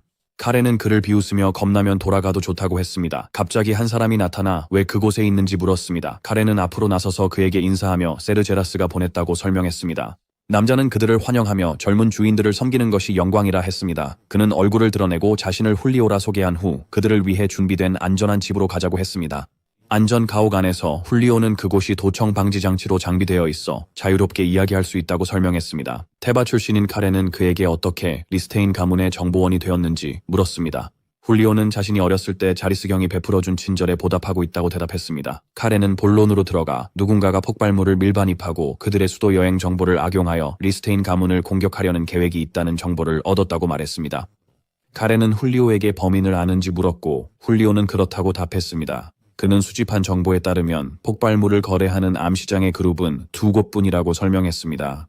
그들은 커 그룹과 칼리고 그룹이었다. 그러나 그는 커 그룹이 암시장에서 철수하는 과정에 있다고 덧붙였다. 카렌이 칼리고 그룹의 성격에 대해 묻자 훌리오는 그것이 이익이 되는 일이라면 어떤 일이든 맡는 전 노예들로 구성된 그룹이라고 말했다. 훌리오는 중요한 정보를 밝혔습니다. 칼리고 그룹의 일원들이 그날 일찍 도시를 떠났다는 소식을 들었다고 했고 이는 카렌을 놀라게 했습니다. 훌리오는 칼리고 그룹이 공격과 동시에 떠난 것이 그들을 매우 의심스럽게 만든다고 인정했습니다. 카렌은 블랙마켓에서 철수 중인 커그룹과 이익이 되는 일이라면 어떤 일도 마다하지 않는 전 노예들로 구성된 칼리고 그룹을 분석하기 시작했습니다. 런은 두 그룹을 조사할 시간이 부족하다고 하며 다음 목적지를 물었습니다. 카렌은 미소 지으며 답이 명확하다고 했습니다. 잃을 게 없는 사람들은 늘 무모합니다. 그래서 그들은 칼리고로 가기로 했고 훌리오는 블랙마켓으로 안내하겠다고 했습니다.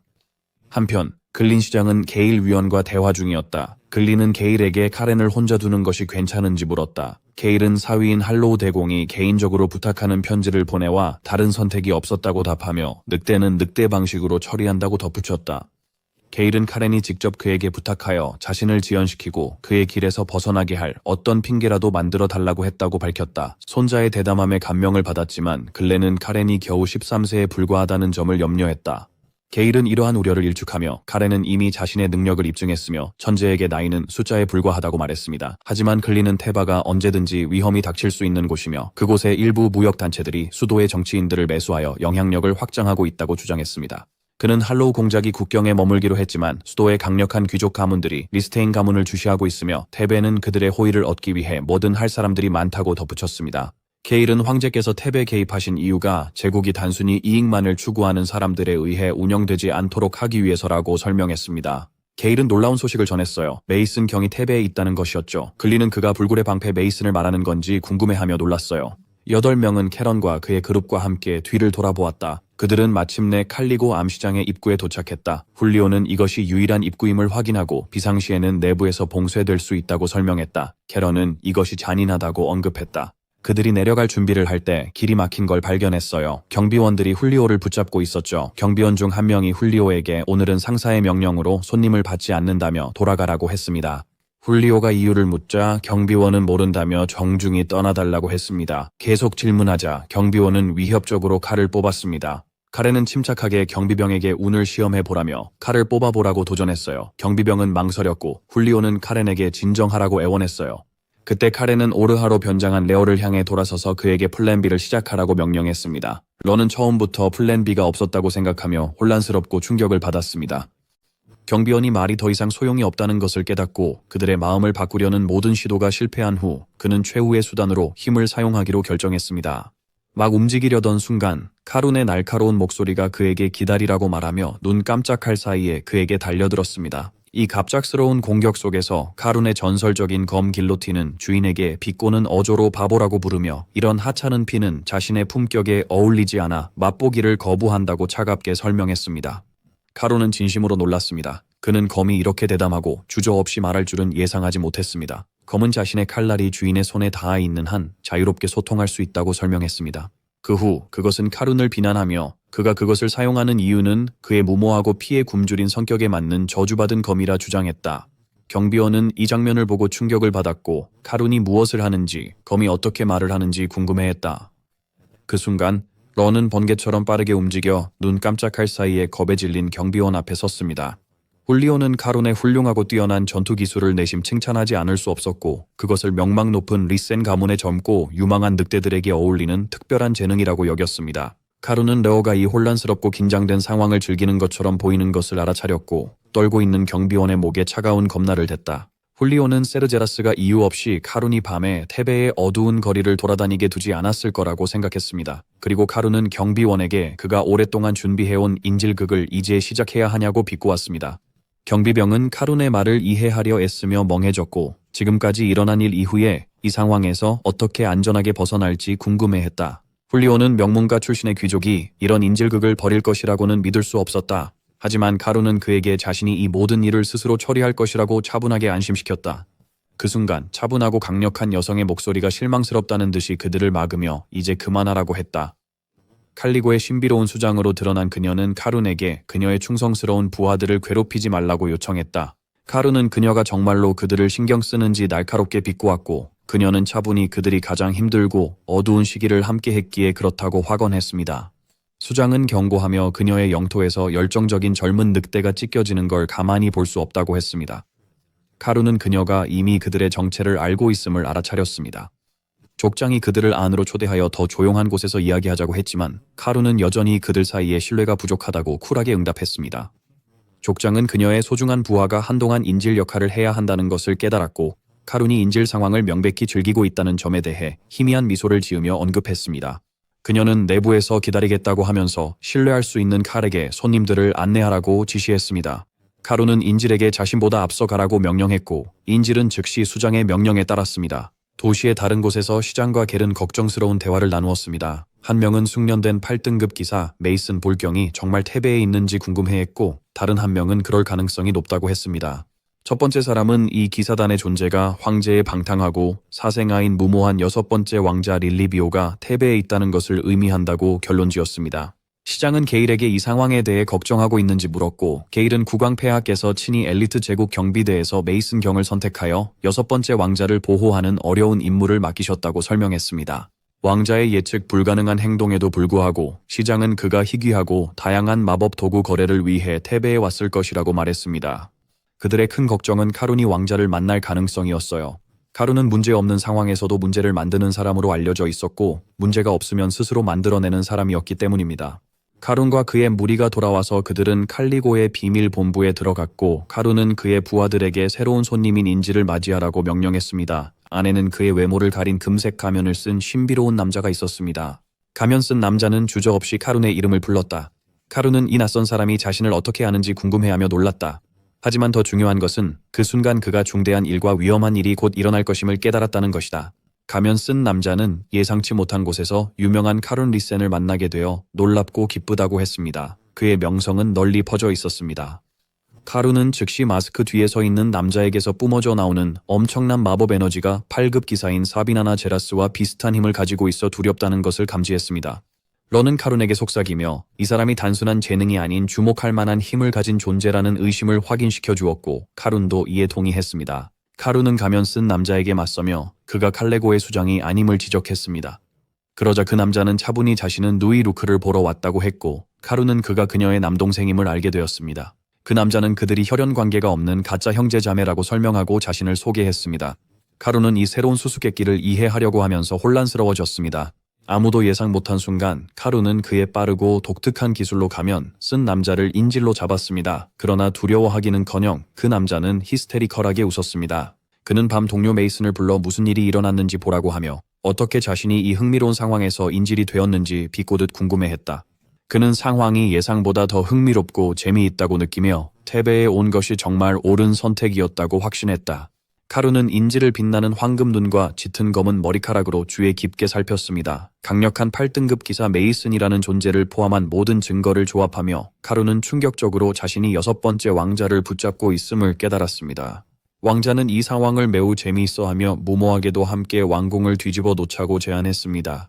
이는 카룬이 왕자가 완전히 정신을 잃었다고 믿게 만들었습니다. 잠시 후 강력한 엘프 힘이 밝혀진 칼레고의 수장이 차트레이를 들고 차분히 돌아왔다. 그녀는 짧은 부재 동안 인질을 바꾼 것인지 즐겁게 물으며 이 이상한 상황에 대한 설명을 요청했다. 카룬은 이전 인질을 더 가치 있고 중요한 인질로 교체했다고 설명했고 이에 왕자는 원래 인질인 런이 아마도 그렇게 가치 있지 않았을 것이라고 태연하게 말했다. 족장은 그에게 갑작스런 정중한 말투의 이유를 물었고 카룬은 엘프는 장로이자 지혜의 소유자라 항상 존경을 표해야 한다고 답했습니다. 카룬은 족장에서 강력한 마법 에너지를 느꼈고 왕자에게서도 비슷한 에너지를 감지했습니다. 그는 두 사람 모두 뛰어난 마법사이며 족장의 기술과 힘이 더 뛰어나다고 결론지었습니다. 족장은 차분하게 카룬에게 그의 집을 겨냥한 폭발물의 출처를 찾으러 왔다면 그들이 책임이 없다고 말했습니다. 그녀는 그들이 칼을 내려놓고 문명인처럼 대화하기 시작하자고 제안했습니다. 하지만 카룬은 그녀를 쉽게 믿을 수 있냐고 물었습니다. 족장은 만약 자신이 라이센 가문을 공격했다면 그런 어리석은 증거를 남기지 않았을 것이라고 확신했습니다. 그리고 그녀는 엄청난 마법의 힘을 방 안에 펼쳤습니다. 카룬은 즉시 그녀가 최소한 7번째 서클의 강력한 마법사임을 깨달았습니다. 그 후 장관은 자신감 있는 미소로 그에게 대화를 시작할 준비가 되었는지 물었습니다. 모두가 테이블에 앉은 후 장관은 테러에 사용된 폭발물이 그들 것이 아니라고 다시 주장했습니다. 그녀는 그들이 폭발물을 다루긴 했지만 그것은 리오 왕자의 기묘하고 무모한 실험 때문이라고 인정했습니다. 왕자는 갑자기 그들의 대화를 중단시키며 쿠르 상인 그룹이 범인이 아니라고 강하게 부인하며 그들이 그런 일을 할 용기가 없는 겁쟁이라고 묘사했습니다. 그는 카룬에게 가까이 다가갔고 카룬은 그에게 길을 비켜달라고 요청했습니다. 왕자는 친구 사이에 이 정도는 괜찮다며 이제 자신을 리오라고 부르라고 했고 이는 카룬을 내적으로 불쾌하게 만들었습니다. 메이슨은 카룬에게 조심하라고 했지만 왕자는 긴장 풀고 경직되지 말라고 했습니다. 메이슨은 속으로 남동생의 손자가 너무 장난스럽고 무모해졌다고 한탄했습니다. 카룬은 메이슨이 진짜로 자신의 할아버지를 아는지 의문을 품었습니다. 할로 부에나는 긴장된 분위기를 끊고 본 주제로 돌아가자고 했습니다.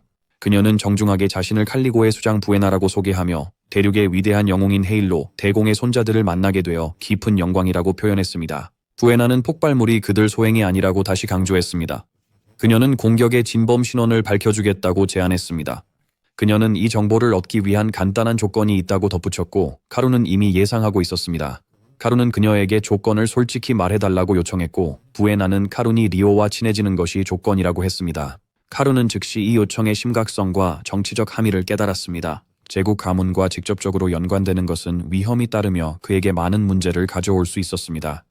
그는 공작가 상속인과 왕자 간의 친밀한 관계가 단순한 우정으로 보이지 않을 것이며 사람들이 이를 어떻게 왜곡할지 고민했다. 왕자는 이러한 정치적 우려를 일축하며 그들이 친구가 될 수 있으며 이 문제가 리센 가문에 해를 끼치기보다는 오히려 이익이 될 것이라고 주장했습니다. 카룬은 이 우정의 이점이 무엇인지 궁금해하며 물었고 왕자는 리센 가문이 곧 그들의 위치를 되찾기 위해 움직여야 하며 이 우정이 황제와 중앙 귀족들에게 명확하고 강력한 경고를 보낼 것이라고 설명했습니다. 잠시 동안 카룬은 왕자가 생각했던 것만큼 완전히 미친 건 아니라고 생각했고 왜 그렇게 위험하게 이를 밀어붙이는지 물었다. 왕자 릴리비오는 아버지를 성가시게 하는 것 외에는 아무것도 원하지 않으며 그의 인생의 꿈은 불순종하고 반항적인 아들이 되는 것이라고 간단히 답했습니다. 그 말을 듣고 카루는 의견을 철회하며 왕자가 정말 구제불능의 미치광이라고 다시 확신했어요. 부에나는 그에게 최종 결정을 물으며 생각할 시간이 얼마 남지 않았다고 상기시켰습니다. 그녀는 첫 번째 특수부대와 함께 도착한 제국 경비대가 독립적인 임무를 가지고 있으며 제국의 창립자이자 명문 가문의 손자들에 대한 공격 사건을 해결하기 위해 열심히 일하고 있지 않다고 설명했습니다. 카룬이 그 진짜 이유를 고려했는지 궁금해하던 중 카룬은 즉시 경비대가 범인과 공모하고 있다고 결론지었습니다. 부에나는 경비대의 목적이 카룬의 목적과 전혀 다르다고 설명했습니다. 그런 다음 부에나는 카룬에게 범인의 움직임과 전체 사건의 흐름에 대한 모든 정보를 담은 문서를 제시하며 그녀의 조건을 수락할 것인지 다시 물었습니다. 한편 다른 곳에서 붉은 머리 남자가 추종자들에게 빨리 움직여 명령을 정확히 수행하라고 지시했다. 그는 임무가 끝나면 제국 경비대가 모든 흔적을 지우고 주인이 약속한 귀족 칭호를 자신에게 줄 것이라고 스스로 안심시켰다. 그 남자는 항상 꿈꿔왔던 자귀가 손에 닿을 듯한 기쁨에 휩싸였고 자신의 모든 힘과 충성을 다해 주인을 섬기겠다고 맹세했습니다. 하지만 동시에 그는 공작의 아들들이 공격에서 살아남은 것을 저주하며 자신이 제거될 대상이 될까 걱정하기 시작했다. 임무가 끝난 후 그는 가족을 안전한 곳으로 보냈다는 사실에 위로를 받았습니다. 그때 부하 하나가 극도로 당황한 채 방에 뛰어들어와 기사가 그곳을 습격했다고 전했습니다. 그 남자는 제국 경비대가 자신을 제거하러 이미 도착했는지 궁금해하며 두려움에 떨었습니다. 카룬은 어둠 속에서만 얼굴을 드러내는 오웬 상인들을 크게 조롱했습니다. 오웬이라는 남자는 자신의 집을 습격한 사람들이 황실 경비대가 아님을 깨닫고 이 혼란의 원인에 대해 혼란스러워했습니다. 그는 그들을 보고 깜짝 놀라면서 그들이 라이센 가문의 기사들이라는 것을 빠르게 알아차렸다. 카룬은 차갑게 자신의 정체를 확인하며 자신이 오웬이 암살하려 했던 그 무가치한 귀족임을 말했다. 그 후 카룬은 자신을 죽이려 했던 사람이 어떻게 그렇게 비참하게 친척들을 보호하려고 애쓰는지에 대한 아이러니를 신랄하게 비꼬았습니다. 그 순간 세르제라스가 도착해 젊은 주인에게 요청한 것을 정확히 가져왔다고 알렸습니다. 오웬은 기사들이 들고 있는 피 묻은 자루를 보고 형언할 수 없는 공포에 빠졌습니다. 카룬은 차가운 목소리로 그에게 안에 뭐가 들어있는지 궁금하지 않냐고 물었고 이는 가족의 운명을 두려워하던 오웬의 공포를 더 키웠다.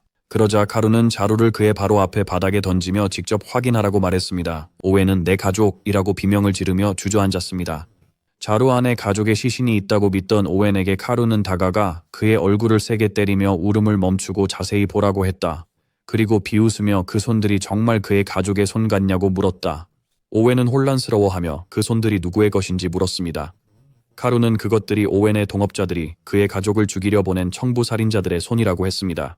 오웬의 눈에는 눈물이 가득했고 그는 카룬에게 구해줘서 고맙다고 했지만 카룬은 감사하지 말라고 했습니다. 그러면서 그가 리센 가문에 대한 배신적 공격에 공모했고 그로 인해 무고한 생명들이 잃었다고 상기시켰습니다. 카룬은 그의 가족이 무고하고 잘못이 없었기 때문에 그들을 구했다고 설명했지만 오웬은 그렇지 않다고 했습니다. 카룬은 단호한 목소리로 오웬이 푸른 바다성의 어두운 감옥에서 썩어가며 남은 생 동안 지속적이고 단순한 고문을 받을 것이라고 선언했습니다.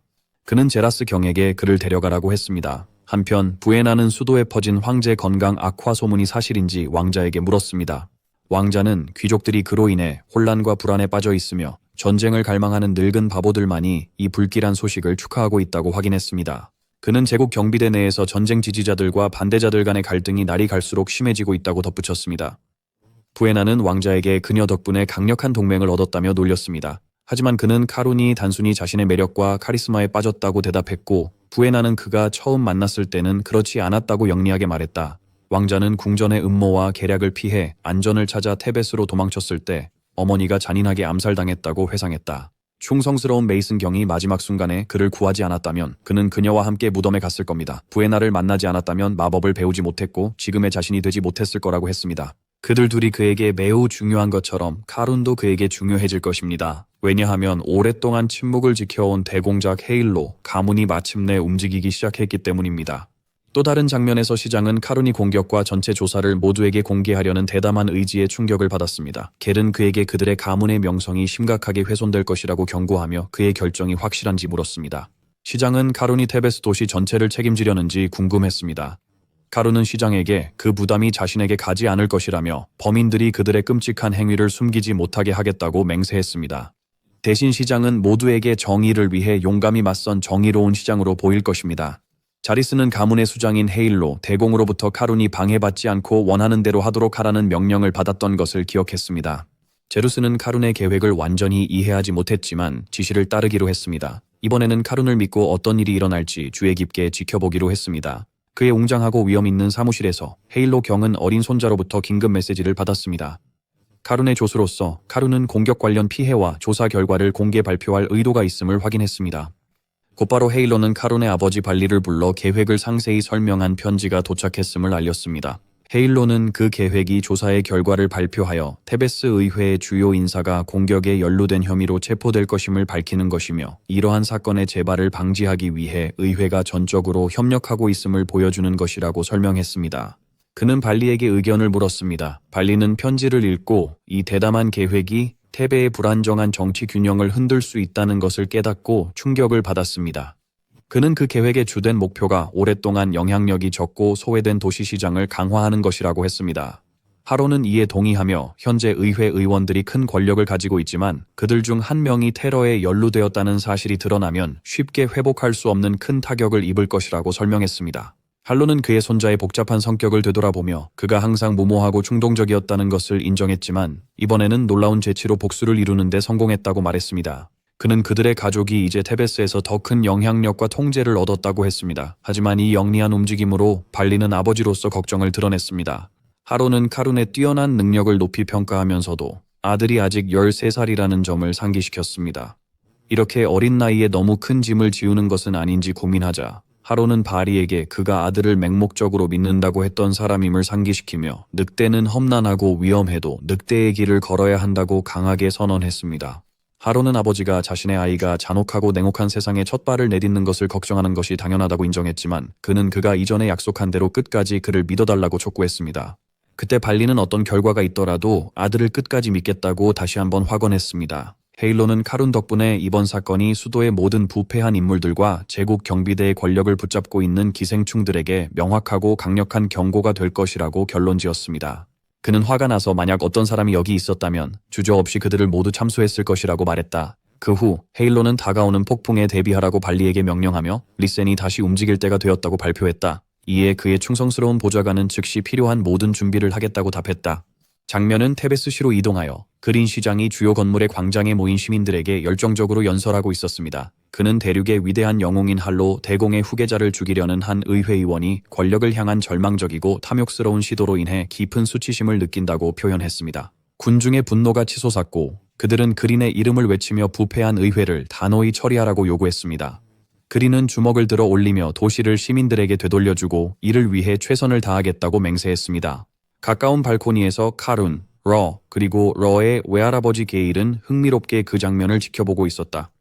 러는 시장이 대중의 감정을 자극하며 자신의 본분을 다하는 것 같다고 말했고 이에 게일은 동의하며 그린이 능숙하고 노련한 정치인이라고 덧붙였다. 러는 게일에게 수도의 모든 정치인들이 그와 같은지 물었습니다. 게일은 좋은 정치인은 주어진 기회를 놓치지 않는다고 답했지만 그린이 높은 자리에 오른 것은 우연이 아니라 그의 큰 야망을 뒷받침하는 능력과 역량을 가졌기 때문이라고 설명했습니다. 러는 시장이 보이는 것보다 더 교활하고 영리하다는 것을 인정하며 그의 감탄을 표현했습니다. 게일은 전체 상황을 숙고하며 13세 소년이 고안한 이렇게 잘 짜인 계획이 리슨 가문의 엄격한 수장인 헤일로부터 승인을 받았다는 것에 놀라움을 표했습니다. 그는 대공이 카룬의 뛰어난 능력을 매우 높이 평가하고 있으며 이로 인해 카룬이 모든 것을 불문하고 계승서열에 포함될 수 있는지를 궁금해했습니다. 하지만 게일은 이것이 가족의 미래에 진짜 좋은지 의문을 제기하며 생각을 마쳤습니다. 그때 카룬은 할아버지를 향해 돌아서서 부드럽게 괜찮으신지 물었습니다. 카룬은 리슨 가문의 이익과 관련된 복잡한 문제에 할아버지를 끌어들였다는 걱정을 했습니다. 카룬은 어머니로부터 계리 공적인 의무와 개인적 이익을 섞는 것을 싫어한다는 것을 알고 있었고 그로 인해 그의 원칙을 깨도록 강요했을까봐 두려웠습니다. 이를 들은 겔은 카룬을 불러 인생에서는 옳은 일을 위해 자신의 원칙을 깨야 할 때가 있다고 지혜롭게 충고했습니다. 게일은 손자에게 이번 경우에 자신의 원칙을 어긴 게 아니라고 설명했어요. 황제가 테베스의 영향력이 커지는 걸 억제하려 했기 때문이죠. 그는 그를 안심시키며 이 문제에 대해 걱정하지 말라고 했고 앞으로 옳은 일을 해야 하는 상황에서 자신의 원칙이 걸림돌이 된다면 주저하지 말고 그것을 깨뜨리라고 조언했습니다. 그 후 게일은 수도로 돌아가기 전에 중요한 일이 있어 먼저 떠나겠다고 했습니다. 그래서 러는 다음에 수도에서 다시 만날 때까지 안전하길 바라며 작별 인사를 했습니다. 나중에 카룬과 러는 도시를 내려다보는 발코니에 기대어 서 있을 때 러는 시장의 열정적인 말에 시민들이 강한 감정적 반응을 보인 이유를 사촌에게 물었습니다. 카루는 시장이 도시의 기존 권력을 무너뜨리겠다는 의도를 발표했기 때문이라고 간단히 대답했습니다. 그는 오래된 세력이 무너짐에 따라 야심 있는 신입자들에게 새로운 기회가 열릴 것이며 이는 당연히 그들을 기쁘게 했다고 설명했습니다. 그럼에도 불구하고 런은 정치의 복잡한 측면을 여전히 잘 이해하지 못한다고 솔직하게 인정했고, 이에 카루는 러가 온실처럼 보호받고 안락한 환경에서 자라서 그렇다고 비꼬듯이 이야기했다. 런은 카룬의 가족이 그들 집에서 가장 부유하다고 지적하며 항의했지만 카룬은 기념 결투로 문제를 해결하자고 비꼬듯이 제안했고 런은 즉시 거절했습니다. 그날 밤 늦게 그린 시장은 카룬과 러와 함께 승리를 축하했습니다. 카룬은 테베스 도시의 생명과 희망을 되찾아준 멋진 연설을 칭찬했어요. 시장은 카룬에게 행동할 기회를 준 것에 대해 공을 돌렸다. 시장은 자신은 진실을 말했을 뿐이라며 웃었고 카룬은 그렇다면 자신이 감사해야 한다고 농담했다. 그러자 시장은 조심스럽게 해적 기사단에 대해 물었고 카룬은 청해성에서 추가 병력이 이미 파견되어 보안을 강화했다고 대답했습니다. 시장은 이 현명한 조치를 칭찬하며 리센 가문의 신속한 의사결정에 깊은 감명을 받았다고 표현했지만 런은 속으로 이것이 복잡한 정치적 책략이라고 생각했습니다. 그 후 시장은 그들을 오랫동안 붙잡아 두었다며 다음날 수도로의 고된 여정을 준비하게 해야 한다고 가장했지만 카룬은 그에게 특별한 것을 가져왔다고 말했다. 시장이 궁금해하며 그것이 무엇인지 물었을 때 카룬은 대단한 것은 아니지만 시장이 중요한 민감한 문제들을 처리해야 하므로 여기저기서 일을 원활하게 진행하기 위해 자금이 필요하다고 설명했습니다. 시장은 금화로 가득 찬 가방을 보고 놀랐습니다. 카룬은 이것이 벨로스 남장령의 모나스톤 광산에서 자신과 러가 얻은 이익의 작은 기여라고 설명하며 비밀로 해달라고 부탁했습니다. 시장은 두 젊은이에게 따뜻한 감사를 전했습니다. 그들을 자신의 이익을 챙겨주는 유일한 사람들로 여겼습니다. 한편 런은 옆에서 화가 나서 자신은 이익의 몫을 기부하기로 동의한 적이 없다고 생각했습니다.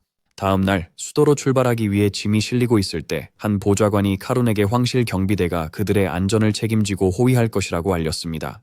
카룬은 오만한 제국 경비대가 불편했고 그와 맞지 않았다. 제라스 경은 가문의 수장이 이 문제를 직접 승인했다고 설명했다. 카룬은 한스가 아직 부상 중이라 제러스가 함께 갈지 물었습니다. 제러스는 가고 싶지만 대신 죄수와 부상자 수송 임무를 맡았다고 답했습니다. 수도에서 그들을 보호할 책임은 휴고 경에게 맡겨졌습니다. 28세의 젊은 나이에 이미 6별의 경지에 도달한 천재적 인물이며 그의 사촌 테일즈의 아들인 휴고 리손의 이름을 듣고 카룬은 수도에서 큰 사건을 일으키려던 자신의 계획이 상당히 복잡해졌음을 깨달았습니다. 카룬은 적어도 하나는 뜻대로 안 된다고 투덜댔습니다. 갑자기 카룬과 러를 부르는 쾌활한 목소리가 들렸습니다. 생기 넘치는 젊은이가 운전하는 화려한 장식의 차가 나타났습니다. 젊은 남자는 밝은 목소리로 아침 맛있게 먹었냐고 물었고 카룬은 제라스 경에게 수도로 가는 걸 피할 수 있는지 진지하게 물었습니다. 하지만 제라스는 단호히 그 요청을 거절했습니다.